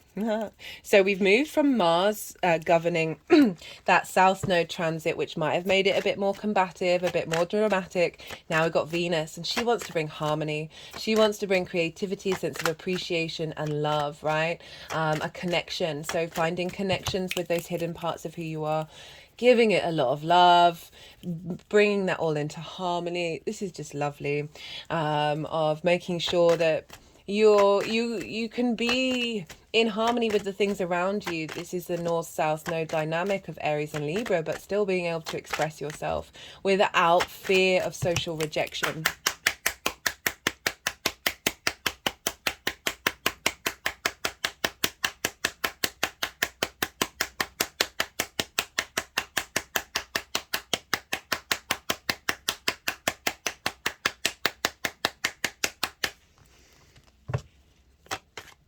So, look to where Venus is in your chart, the sign that she's in, the house, and the themes of that house. So it's the same Venus that's going on right now, that's impacting the nodes, and so your Venus is getting activated, and so there's going to be some themes around wherever your Venus is linked into your South node that's going to make it more personal to you. So do check that out to help you understand, like, that this is a general reading, so I always like to say that, so you have more of an understanding of what's going on for you on a personal level. But we also want to look to where Venus is in the sky right now. Where is she? She's in Leo. She has just gone retrograde. That happened on the late hours of Saturday and the early hours of Sunday, 22nd, 23rd. And this is, for me, this is the biggest transit, right? I shouldn't say that while I'm talking about the nodes. I don't want them to get jealous, but honestly, Venus has been showing up so much, right? Usually when before I start doing these transit videos, I'm drawn to things that embody that energy of whatever that transit is. And Venus has just been steamrolling over all of it. Which has just made me laugh so much. She's so fab. And so she's in your 10th house, Scorpio risings. In general, this is squaring your Scorpio energy. So this is big energy. So the last time she retrograded in Leo was 2015. If you haven't checked out the series, I really recommend it. She retrogrades the least out of everybody, and so when she does, this has a big impact. And especially for you Scorpio risings, because it is in your 10th house. Again, that's an angular house. This is your career, your life purpose, your reputation, how the big outside world sees you. It doesn't just have to be linked into career. Life purpose can be, it's just that guiding light that's very important to you, that is then gets facilitated in lots of other areas of your chart. And so Venus moving through there, instigating the energy of this Libra transit of, this is starting a whole 8-year cycle on the 7th of October when she leaves shadow phase. This will be a whole different space that we're all walking into. And so this is a reevaluation of how you're seen and how you're valued and how you're appreciated in your 10th house. And so we're going over that over the summer. This is sextiling the Libra energy as well as influencing the nodes in the 12th of saying, hey, right, Venus is like, right, this person needs to be valued and appreciated and seen and loved from a heart space. That heart space needs to be set free because that is the guiding light of your life purpose. Let's clear out some clutter. Let's clear out some clutter in the 12th house. Let's transmute that energy into something that is more equitable to where you're at right now, and bring in a sense of, because you know, that social balance, that social harmony within your unconscious space, and bringing that that ability to be the social warrior in the way that you bring magic into the world, of having a deep intuition and connection to that which is hidden. Right, those ideas that have been distorted, and being able to shine a light on them and allow them to have a space on the table.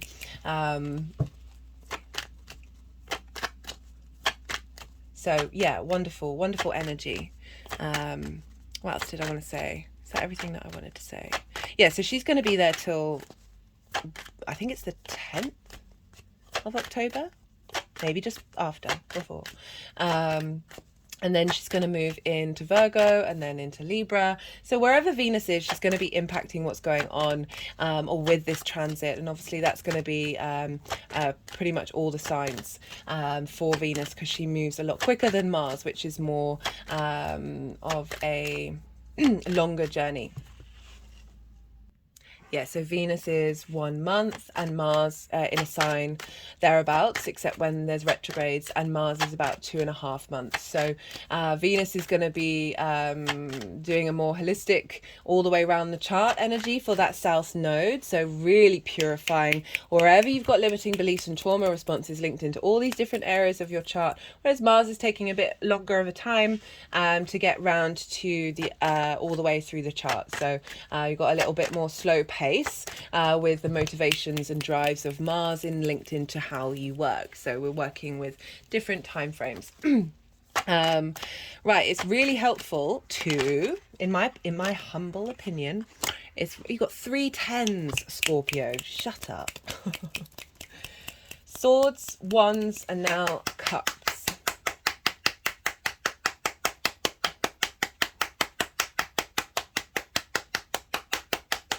That's big karmic clearing. Yeah, like that for you, Scorpio. Okay, it's really helpful to look back to previous cycles with the nodes in Aries and Libra.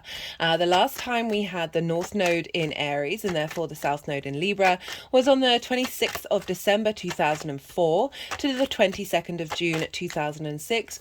All the dates, all the degrees, absolutely everything are all in the description box. I know it's a lot of information. So it might really help to go and reflect back what themes, what changes, what was going on in that area of your life, because it's not going to be exactly the same this time round, but it's just going to help you see your evolution and what you're striving for now. The same is when the North Node was in Libra last, and therefore the South Node in Aries was March 2014 to the autumn of 2015. And the reason why I find this is important, because they're both sides of the same coin. They're working together. We can't separate them, right? They're constantly in a state of opposition. Oppositions, for me, that can provide limitations and separations and a sense of othering. But the important thing is to find balance and harmony in the middle. And so when we know what Libra was after with the North Node being there, and what the goals of Libra were, what we're striving for, we're now going to know what we're able to refine. And the same with the South Node in Aries. What were we refining and letting go of and purifying in Aries back then, to then know, okay, well, what are we working on? What are we building on from that cycle?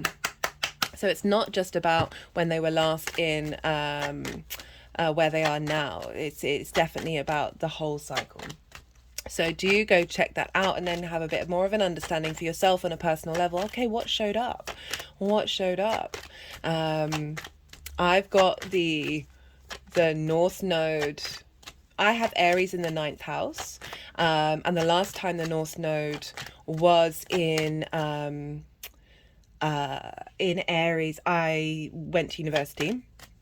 And then when the South Node was in Aries, it was actually when I was doing a course that was linked into my profession, and it was a refinement of what I'd learned in the past. Okay, so it's not necessarily about letting go of something, but certainly refining something.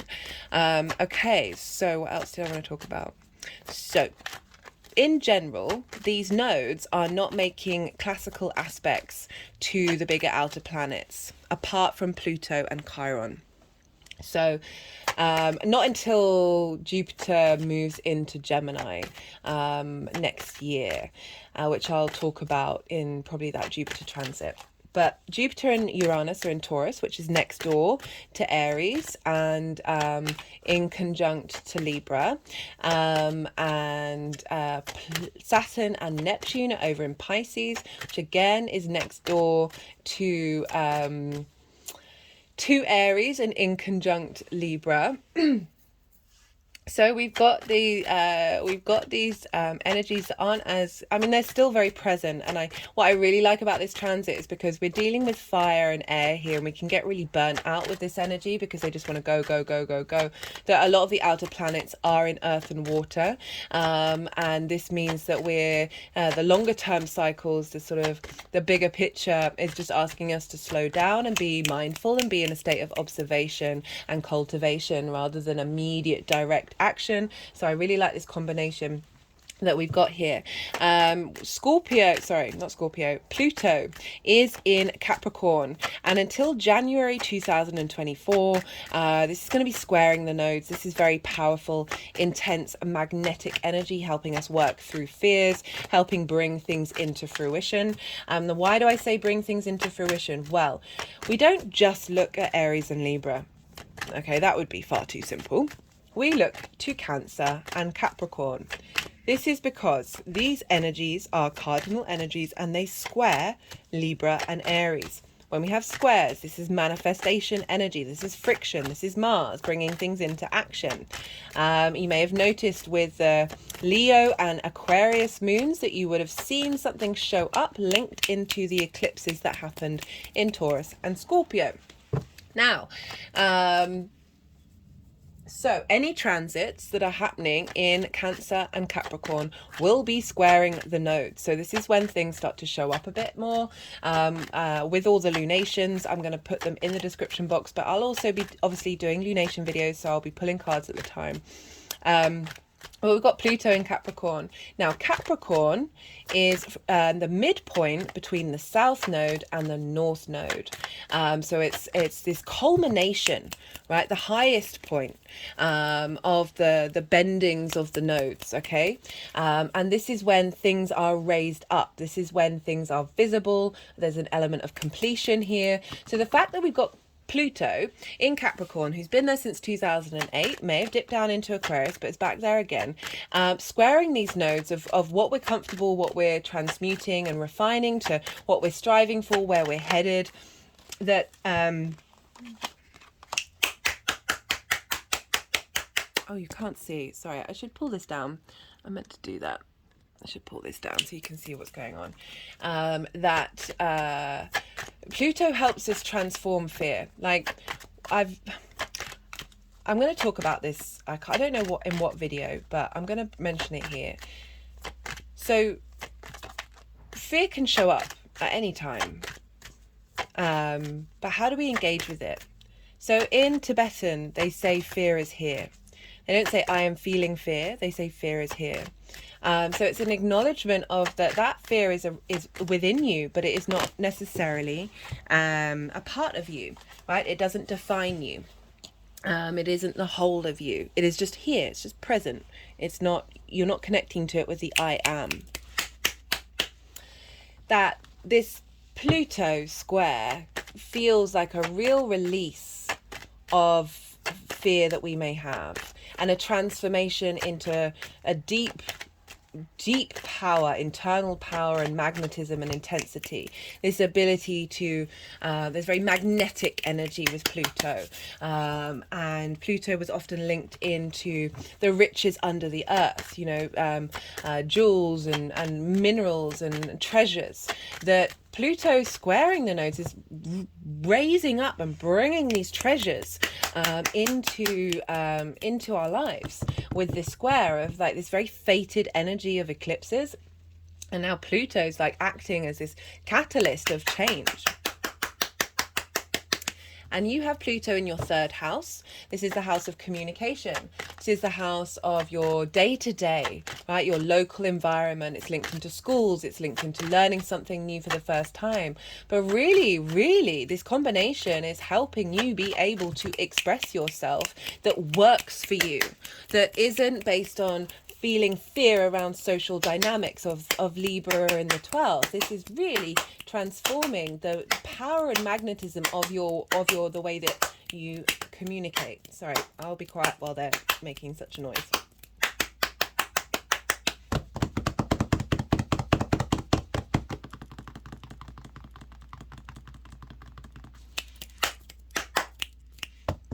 So that's where the Capricorn energy, so whenever we're going to have transits in Capricorn, that's going to start to show up. That's going to have a real weight over the next 18 months.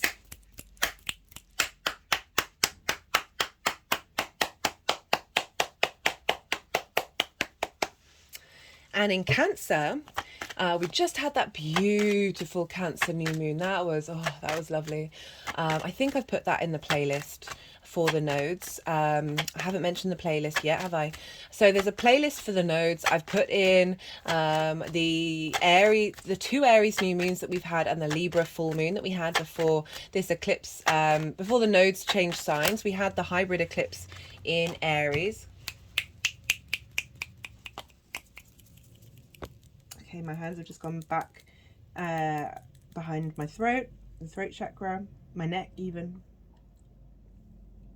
And now at the front.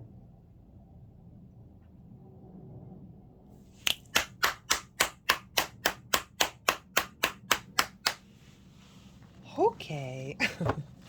What was I saying? Cancer, right? So that Cancer new moon that we just had, that depending on how you calculate the nodes had either moved signs into Aries or Libra, or 2 hours later had done so.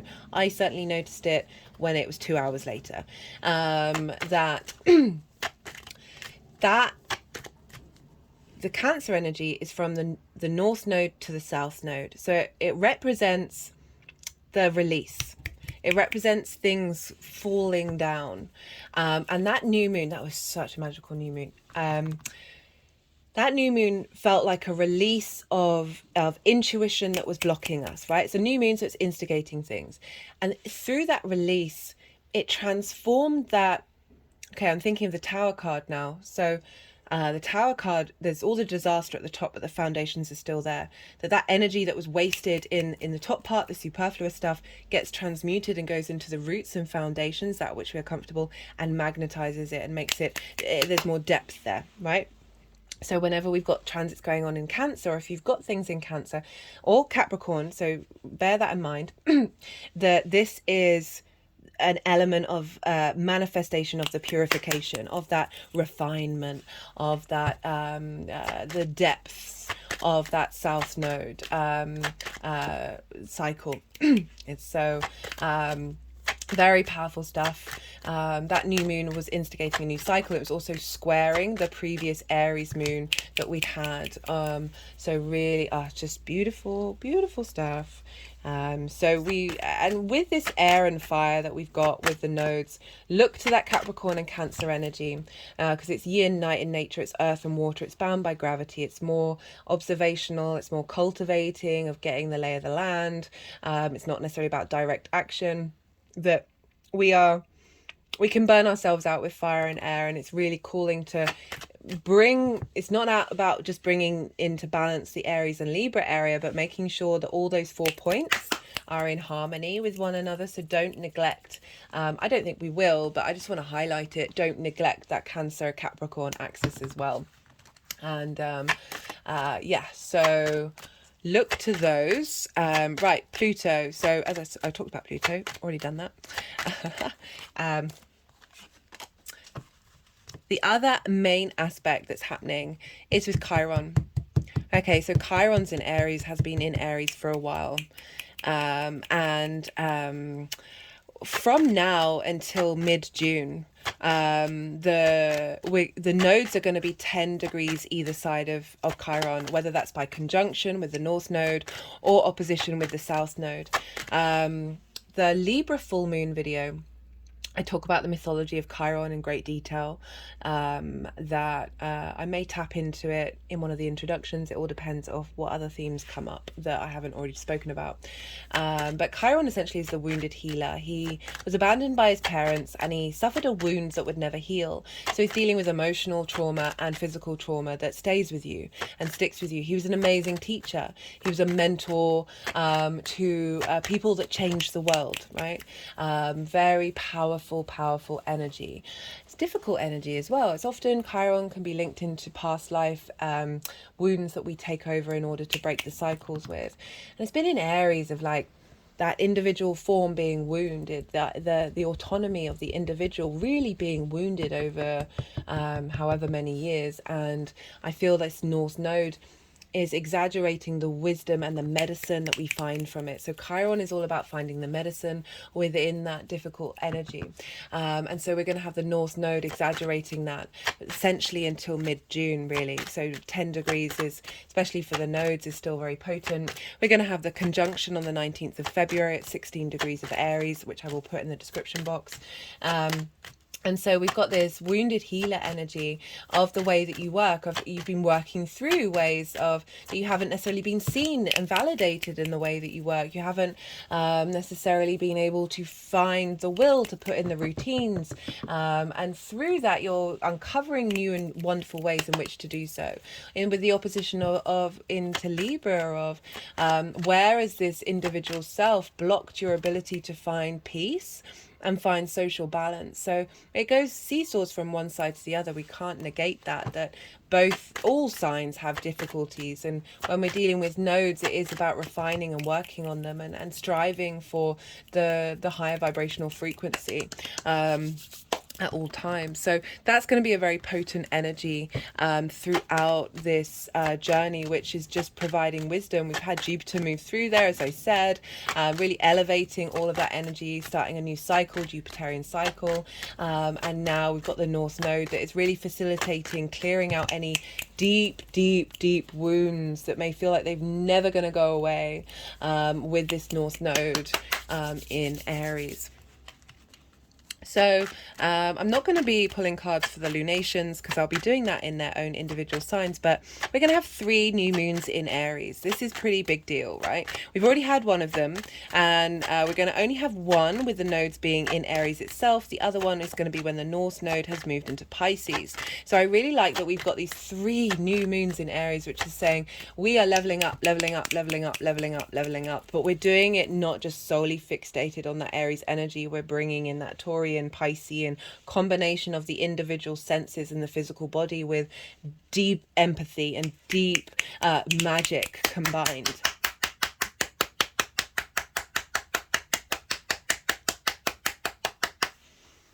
We've got a very questionable full moon in Aries, eclipse.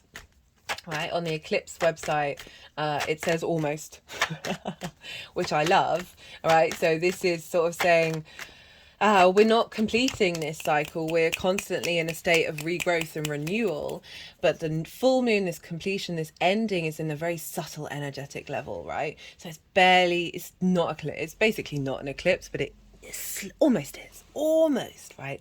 So this is like the inverted that I talked about, where they're next door to each other. They can't quite see each other, but they know they're there, right? This is tapping into very subtle energies, the atoms, the quarks, the subquarks of your spirit, right? How to refine the finest details of your spirit and how that soul exhibits itself in your expression of your I am in this world. Oh, love it. What else did I want to say? Is that everything? Got a lot of cards here, Scorpio. I think that's everything. I said look to your Mars, look to your Venus. I've talked about Mars, I've talked about Venus. I think that's everything I wanted to say.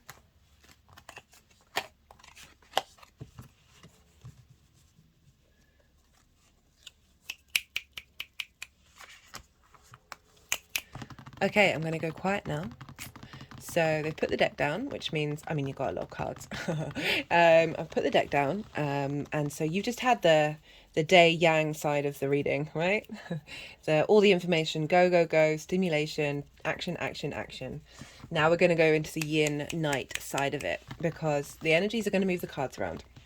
And I have to sort of let my mind settle and soften in order to allow that to come through. So I find it difficult to channel, think and talk at the same time, which is why I go quiet. And also they're going to want to do a lot of energy work. So far they've wanted to do a fair amount for each signs. If they're not doing it for this one, it doesn't invalidate it. It just they don't need to do that much. But I'm going to go quiet. You've had so much information just thrown at you, right? This is a lot. It's an 18-month cycle that this is now a time of you letting that all digest inside of you, this is the rest time. So we need action in the day and we rest at night, or depend if you're a night owl, or the other way around. But we need both of those things. Without rest, without sleep, toxins build up in our lymph nodes, in our brain. We go mad. We will die quicker from the lack of sleep than we would food or water. So this yin night energy is so important. Let everything digest. See what intuitive hits are coming up and how you've seen what's going on with the nodes since the 17th of July. So I like doing these videos a little bit after the event, because then when you come to watch it, you kind of have your own personal vibe about it. It's not all about what I'm saying, it's about how you feel about it. And just see what comes up, see what you're already getting little clues about, because the universe can be very trickstery in that way, and just get like little breadcrumbs everywhere to help us start to embody that energy on a unconscious level. And you've got that south node, so really helping you out there. Okay, I'm going to go quiet. If anything comes up, any channeled messages come up while I'm doing this, I will try and re-mention them at the beginning of the tarot, because I'm going to do timestamps for either side of this, because they have been going on a fair amount, and it means that the readings have been like an hour and a half each, which is a lot longer than my usual readings, and I appreciate your time and energy, and I don't want to waste that. And if you don't have time to watch it, you don't have time to watch it. Doesn't mean you're missing out on it, but you know, it's also an experience to watch it. But if you don't, I will, if there are any channeled messages that pop up in my head while I'm doing it, that I will say during this reading, I will then reiterate just before I start doing the tarot, so you won't miss out on anything other than the visuals.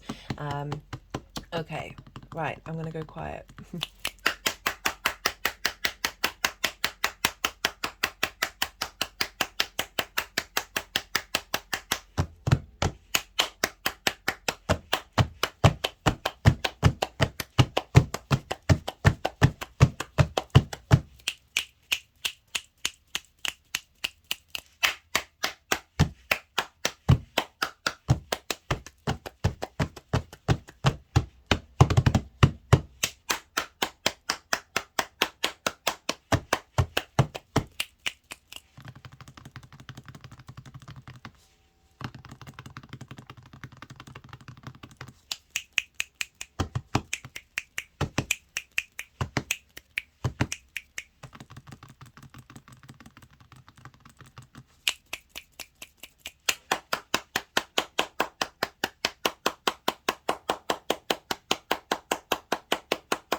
Right, Scorpio. So I just put that card up just so I can know when I'm doing the timestamps of when I'm starting talking again.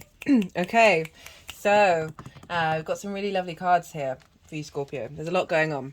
There's a lot going on. So this is the first pile. This is the North Node in Aries. So we've got, seems like, what, 3 stages of cards. Right, we've got all the big guns here. the 10 of Swords, the 10 of Wands, and the 3 of Swords. In the house of work and how work is, there's a sense of this cycle is helping clear out so much karmic stuff. Right, 10s are very karmic energy because they represent completion, like a completing of a cycle, of a karmic cycle. My hands are just sort of patting on my lower back right now, right at the root.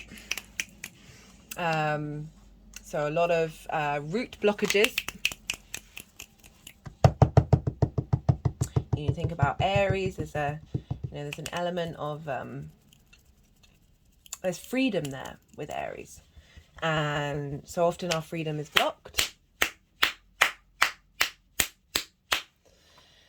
and we're immobilized. Our individual spirit is immobilized and is weighted down by other people's stuff, right? And that can manifest in it being your stuff. Doesn't it is collective energy, parental energy, ancestors, past life stuff. Oh, there's wanting to sort of curve the spine right now.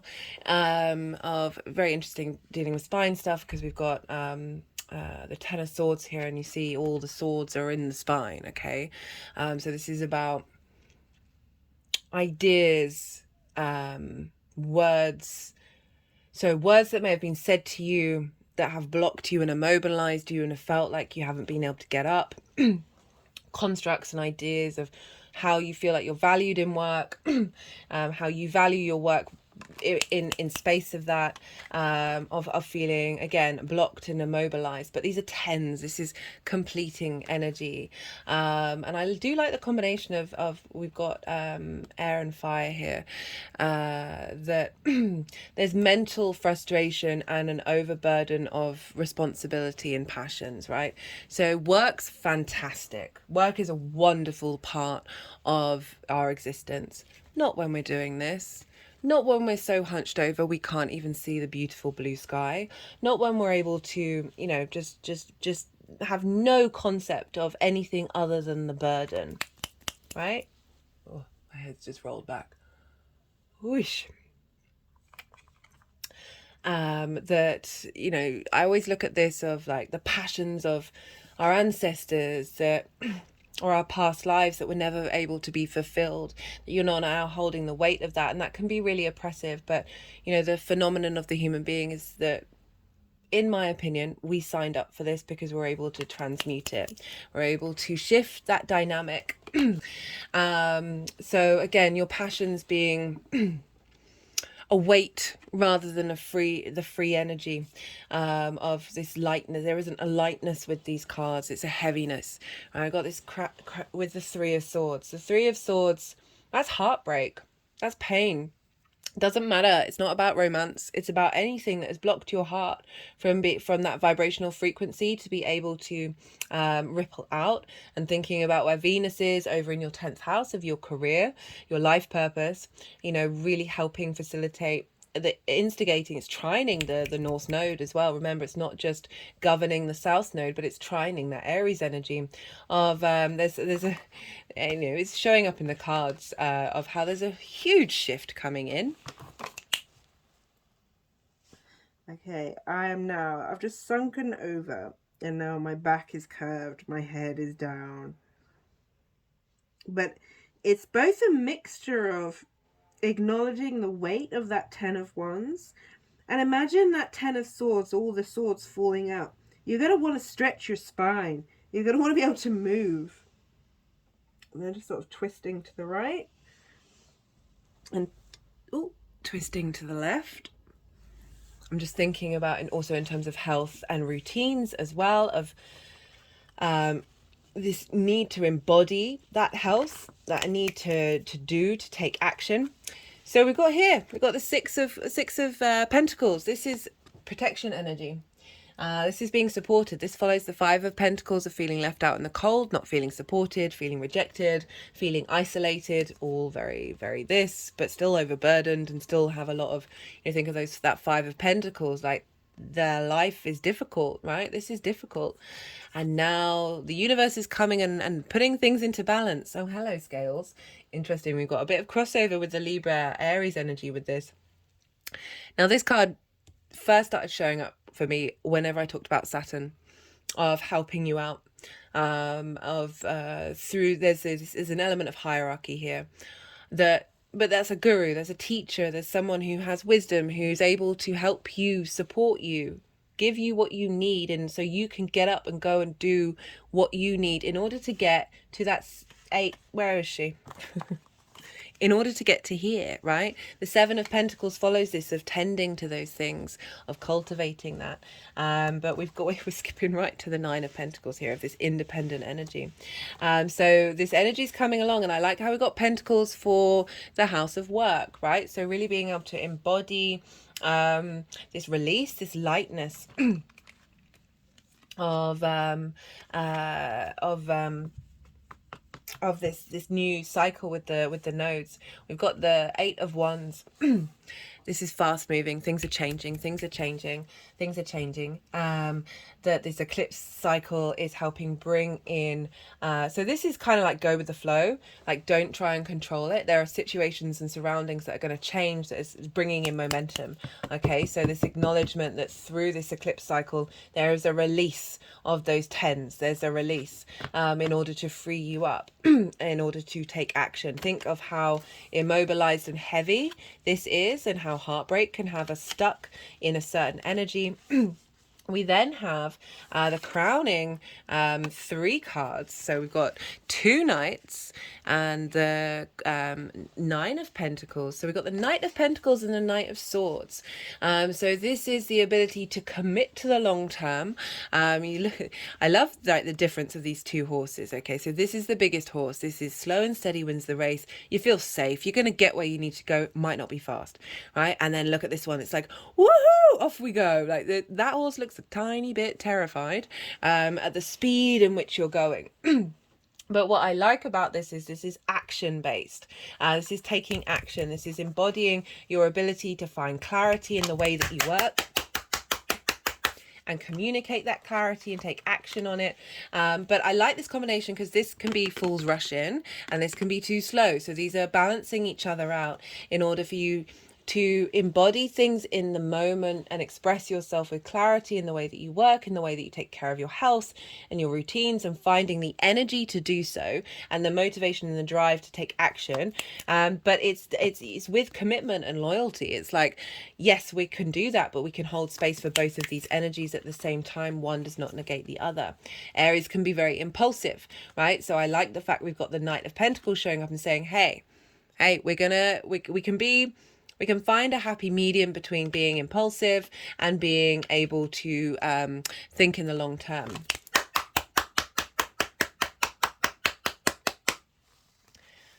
With the Nine of Pentacles, what a great card to come up for the sixth house. This is taking steps that serve you in the long term.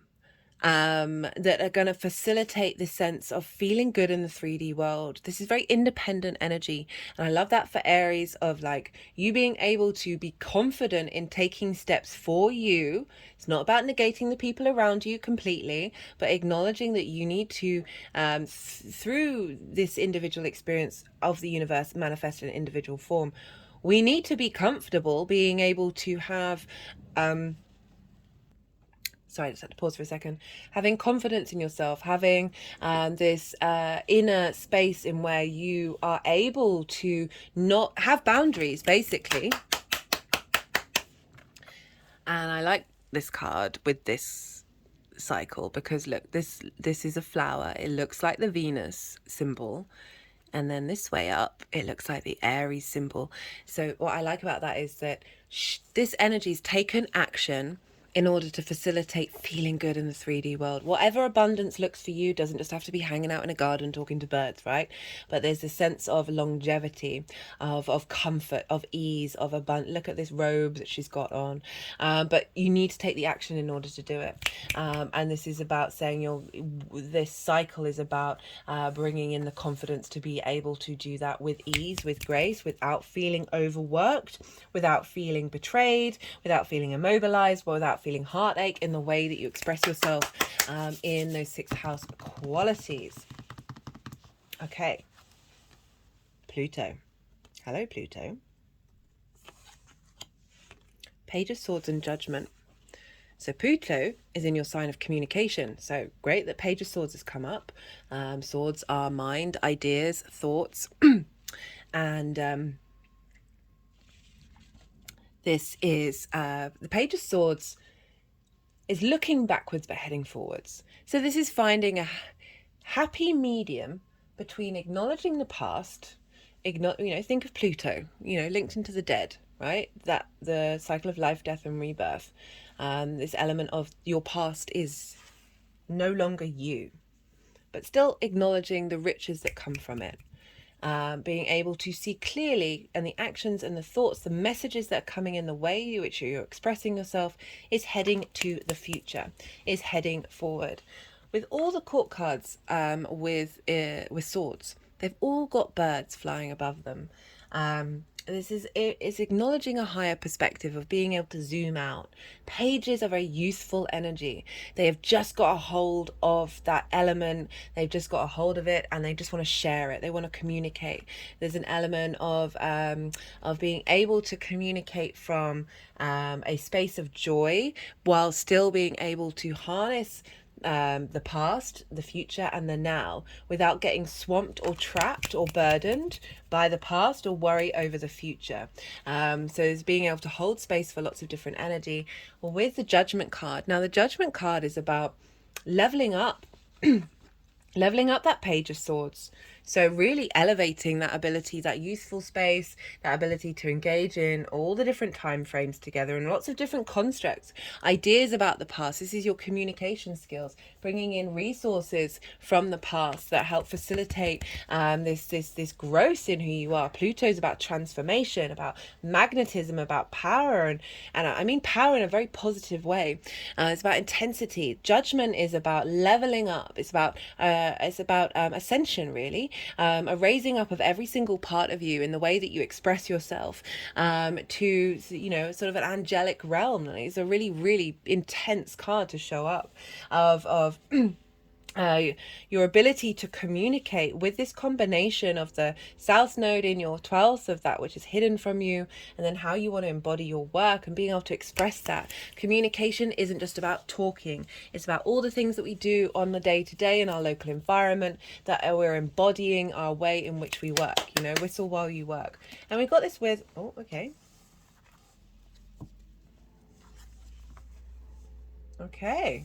They've moved that 10 of Cups. It was here. I feel like this journey with Pluto, with this elevation, is helping bring in this 10 of Cups. That is then going to be found in the manifesting moving forward. This sense of through this transition, through this culmination of this Pluto transit, this raising up, that's when this sense of enlightenment comes through with the 10 of Cups.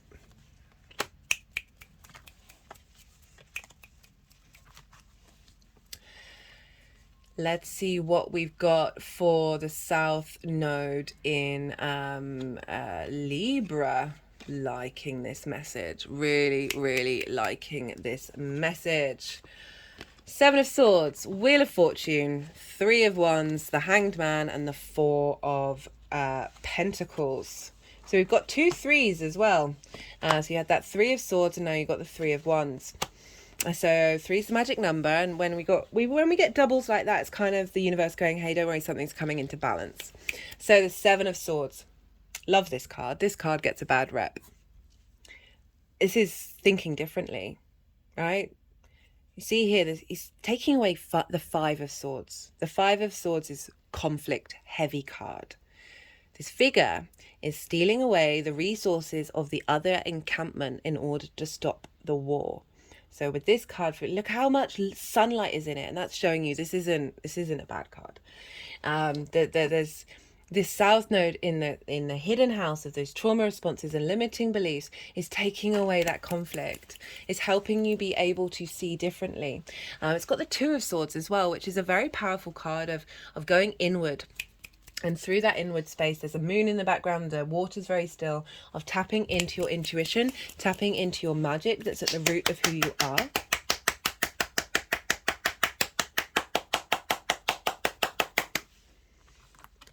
So there's a change coming, there's a shift coming. Not only that, you got the Jupiter card, you got the Wheel of Fortune. This is saying that wherever you've been at with that 12th house, things are on the up, things are changing. This ability to be at peace with your unconscious space. And it's really loud with the rest of the cards because we've got the Three of Wands. This is dominion. This is confidence. You know what you're doing. There's a higher perspective. They're on a cliff. The pose is very strong. There's protected. There's armor. There's regality. There's courage here with the green and the heart space of that fertility, that abundance. And then there's these ships. They're about to go on a journey. This is saying that you're going on this journey of discovery of your unconscious space, the roots of who you are, your magic within you, and this is so much confidence coming through with the way in which you view all of those things. It doesn't mean that they go away, right? So this is, I think, a misconception for a lot of people, that those difficult feelings, those difficult ideas, those difficult concepts, they can still hang around. But it's how you connect to them. It's how you engage with them. Sometimes they get released and transmuted. I feel like sometimes it can be very quick, and sometimes it's a long, slow integration phase. It just depends on how you look at it. That never shame yourself for like, oh, why am I thinking like this? It's like, well, is that all the time? Did it used to be all the time? Can you just be at peace with it just hanging out in your head and not necessarily responding to it? Just letting it be seen, and then maybe having a chat with it. Like, all of those things aren't necessarily being in fear over something. They aren't in conflict over it. You're confident, like you're in command of what's going on in your unconscious space. Well, that is a stretch. That I feel like I might have overshot with that one. Some of you, that may well be the case. I wish that on all of us, but also that would kind of defeat, I think, one of the major points of the human condition. But certainly being able to be at peace in the storm. But there's a sense of going on a new journey where you are confident in your inner mind.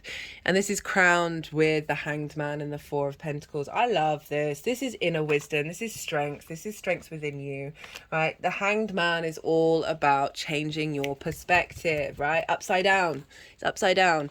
But it's also limbo. It's about being at pause and cultivating this. So really acknowledging the fact that the South Node, you do go inward. You do spend time refining things. It's not necessarily a big outside space, especially in the 12th house, but it's through this pause, this meditation, maybe taking up more meditative practices. There's a halo around this person. There's an element of, through this change of perspectives, we become more enlightened. We become more aware of different possibilities. There's deep, deep spiritual wisdom. This is the Neptune card that's coming through with this confidence. You're able to tap in to the magic of that wisdom within you. And it's coming with the Four of Pentacles. Now, this is all about inner strengths, but there's an inner stability that then ripples out into the 3D world.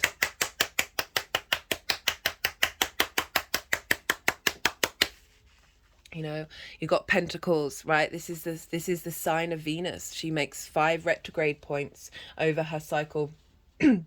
And Venus wants you to feel good in the 3D world. She wants to help transform the sense of flow and ease and harmony within us.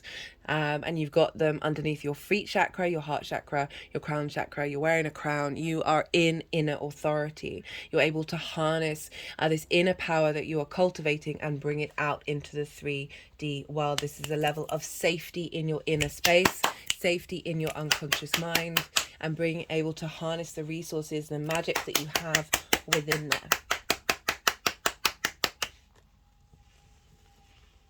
Well, hello. So this is how the energy is manifesting moving forward. And I kind of feel like it doesn't matter what way around I read these cards. They're all completely intermingled. These are great cards, Scorpio. Yeah, as fixed signs, we've been going through it. So this makes me really, really happy. We got the Sun, we got the 10 of Cups. So that's 3 10s. We got the 6 of Wands. So 6 is very protective energy. You've got 2 6s, you've got 2 3s. You got no, you don't have 2 9s. You got 3 10s. There's a lot going on. The Sun card, vitality. So we're thinking about the North Node in Aries, your health, your vision, your clarity in how you work, the ability to find joy in routines, joy in taking care of your health and your work, joy in your headspace, joy in your unconscious, clarity, a direction, a sense of peace. With the 10 of Cups and the 6 of Wands. 6 of Wands, this is victory. This is you being celebrated, you being validated by the outside world.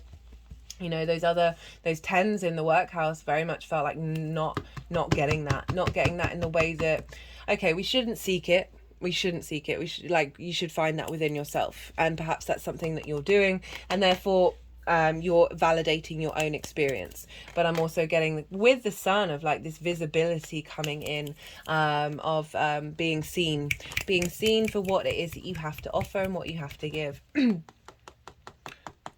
And facilitating your ability to find inner abundance in the way that you work.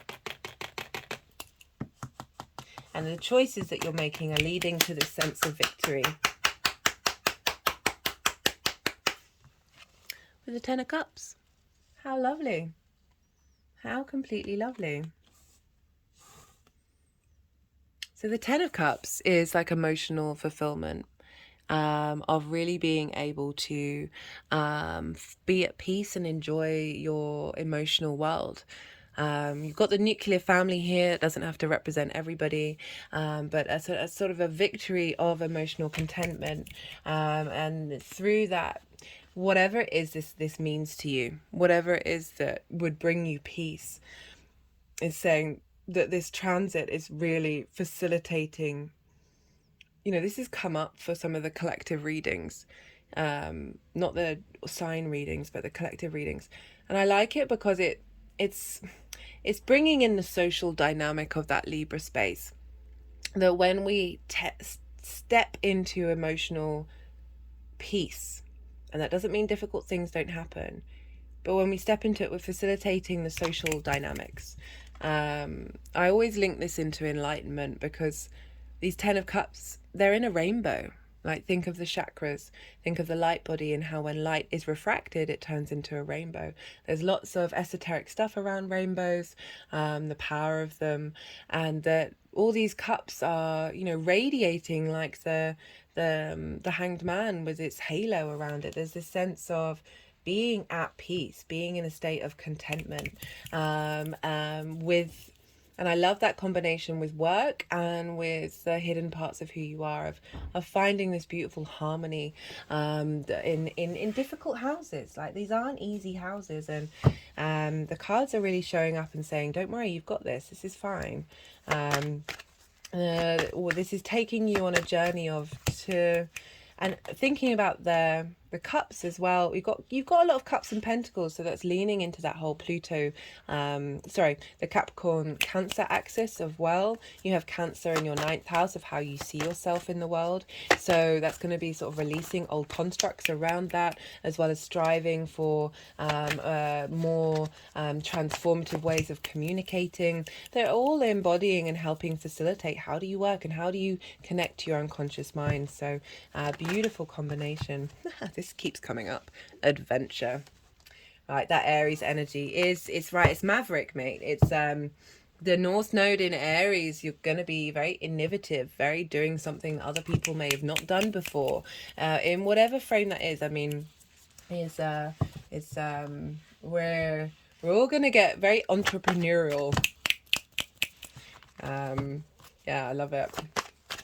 So let's pull. Oh, got the obstacles card. So that's sort of reconfirming what's being cleared out. Let's pull another card from here. So this is the First Light Tarot. The other deck was the numerology deck. All the decks in the description box, if any of them take your fancy. Okay, that's too many. That was the portal card. That was my favorite card. Okay, something's going on.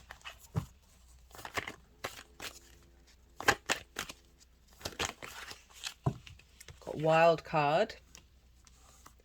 Okay, so something might come up that is unexpected. Not surprising with eclipses, so just be open to things. Remember that Knight of Pentacles and the Knight of Swords, the combination of trusting, committing to your long term while still embodying the now, with that wild card come up. Let's do one more card. Let's try and get a major arcana come out. Let's see. I've got the High Priestess turned over. Okay, they wanted the High Priestess. That was turned over. This is perception, hidden powers, reflection of ideas and knowledge. This is about drawing things towards you. I feel that if you have this focus on certain things, this commitment to your work, health and routines, that it's going to draw in different things from different areas of your life, that when you're focused on this, that you're not necessarily going to have to seek these things out. You're drawing that adventure towards you. Okay, one more card and then that's it. I'm going to wrap it up.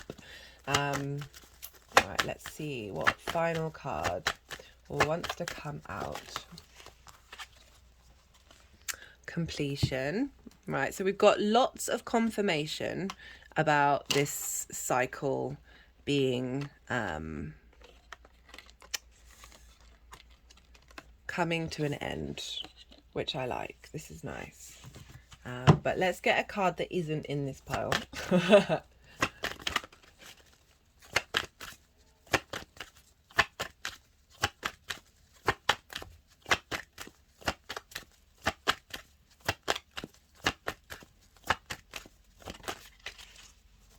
Synchronicities. Okay, let's I need to go over the Pluto card. Well, all of them really. Okay, so obviously the synchronicities for you, Scorpio, are going to ratchet up. So enjoy those. And when you get those synchronicities, when it gets really fluky, like you have a conversation with somebody about something and then another person who's completely separate from all of that mentions it, right? Those are little signs to let you know that the universe is going, hey, here's the breadcrumbs. You're doing good. You're doing good.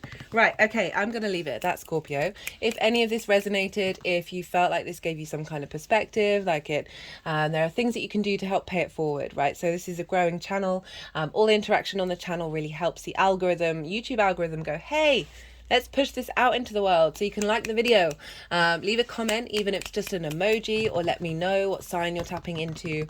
Watching videos till the end. Admittedly, this is the end of the video, but any other video that you may watch it to the end, even if it's on mute. There's lots of other things. I really appreciate it, but have no expectations of you doing it. So only if you feel so called to. Right. Scorpio, be good to yourself. Be good to those around you, and most importantly, be well until we meet again.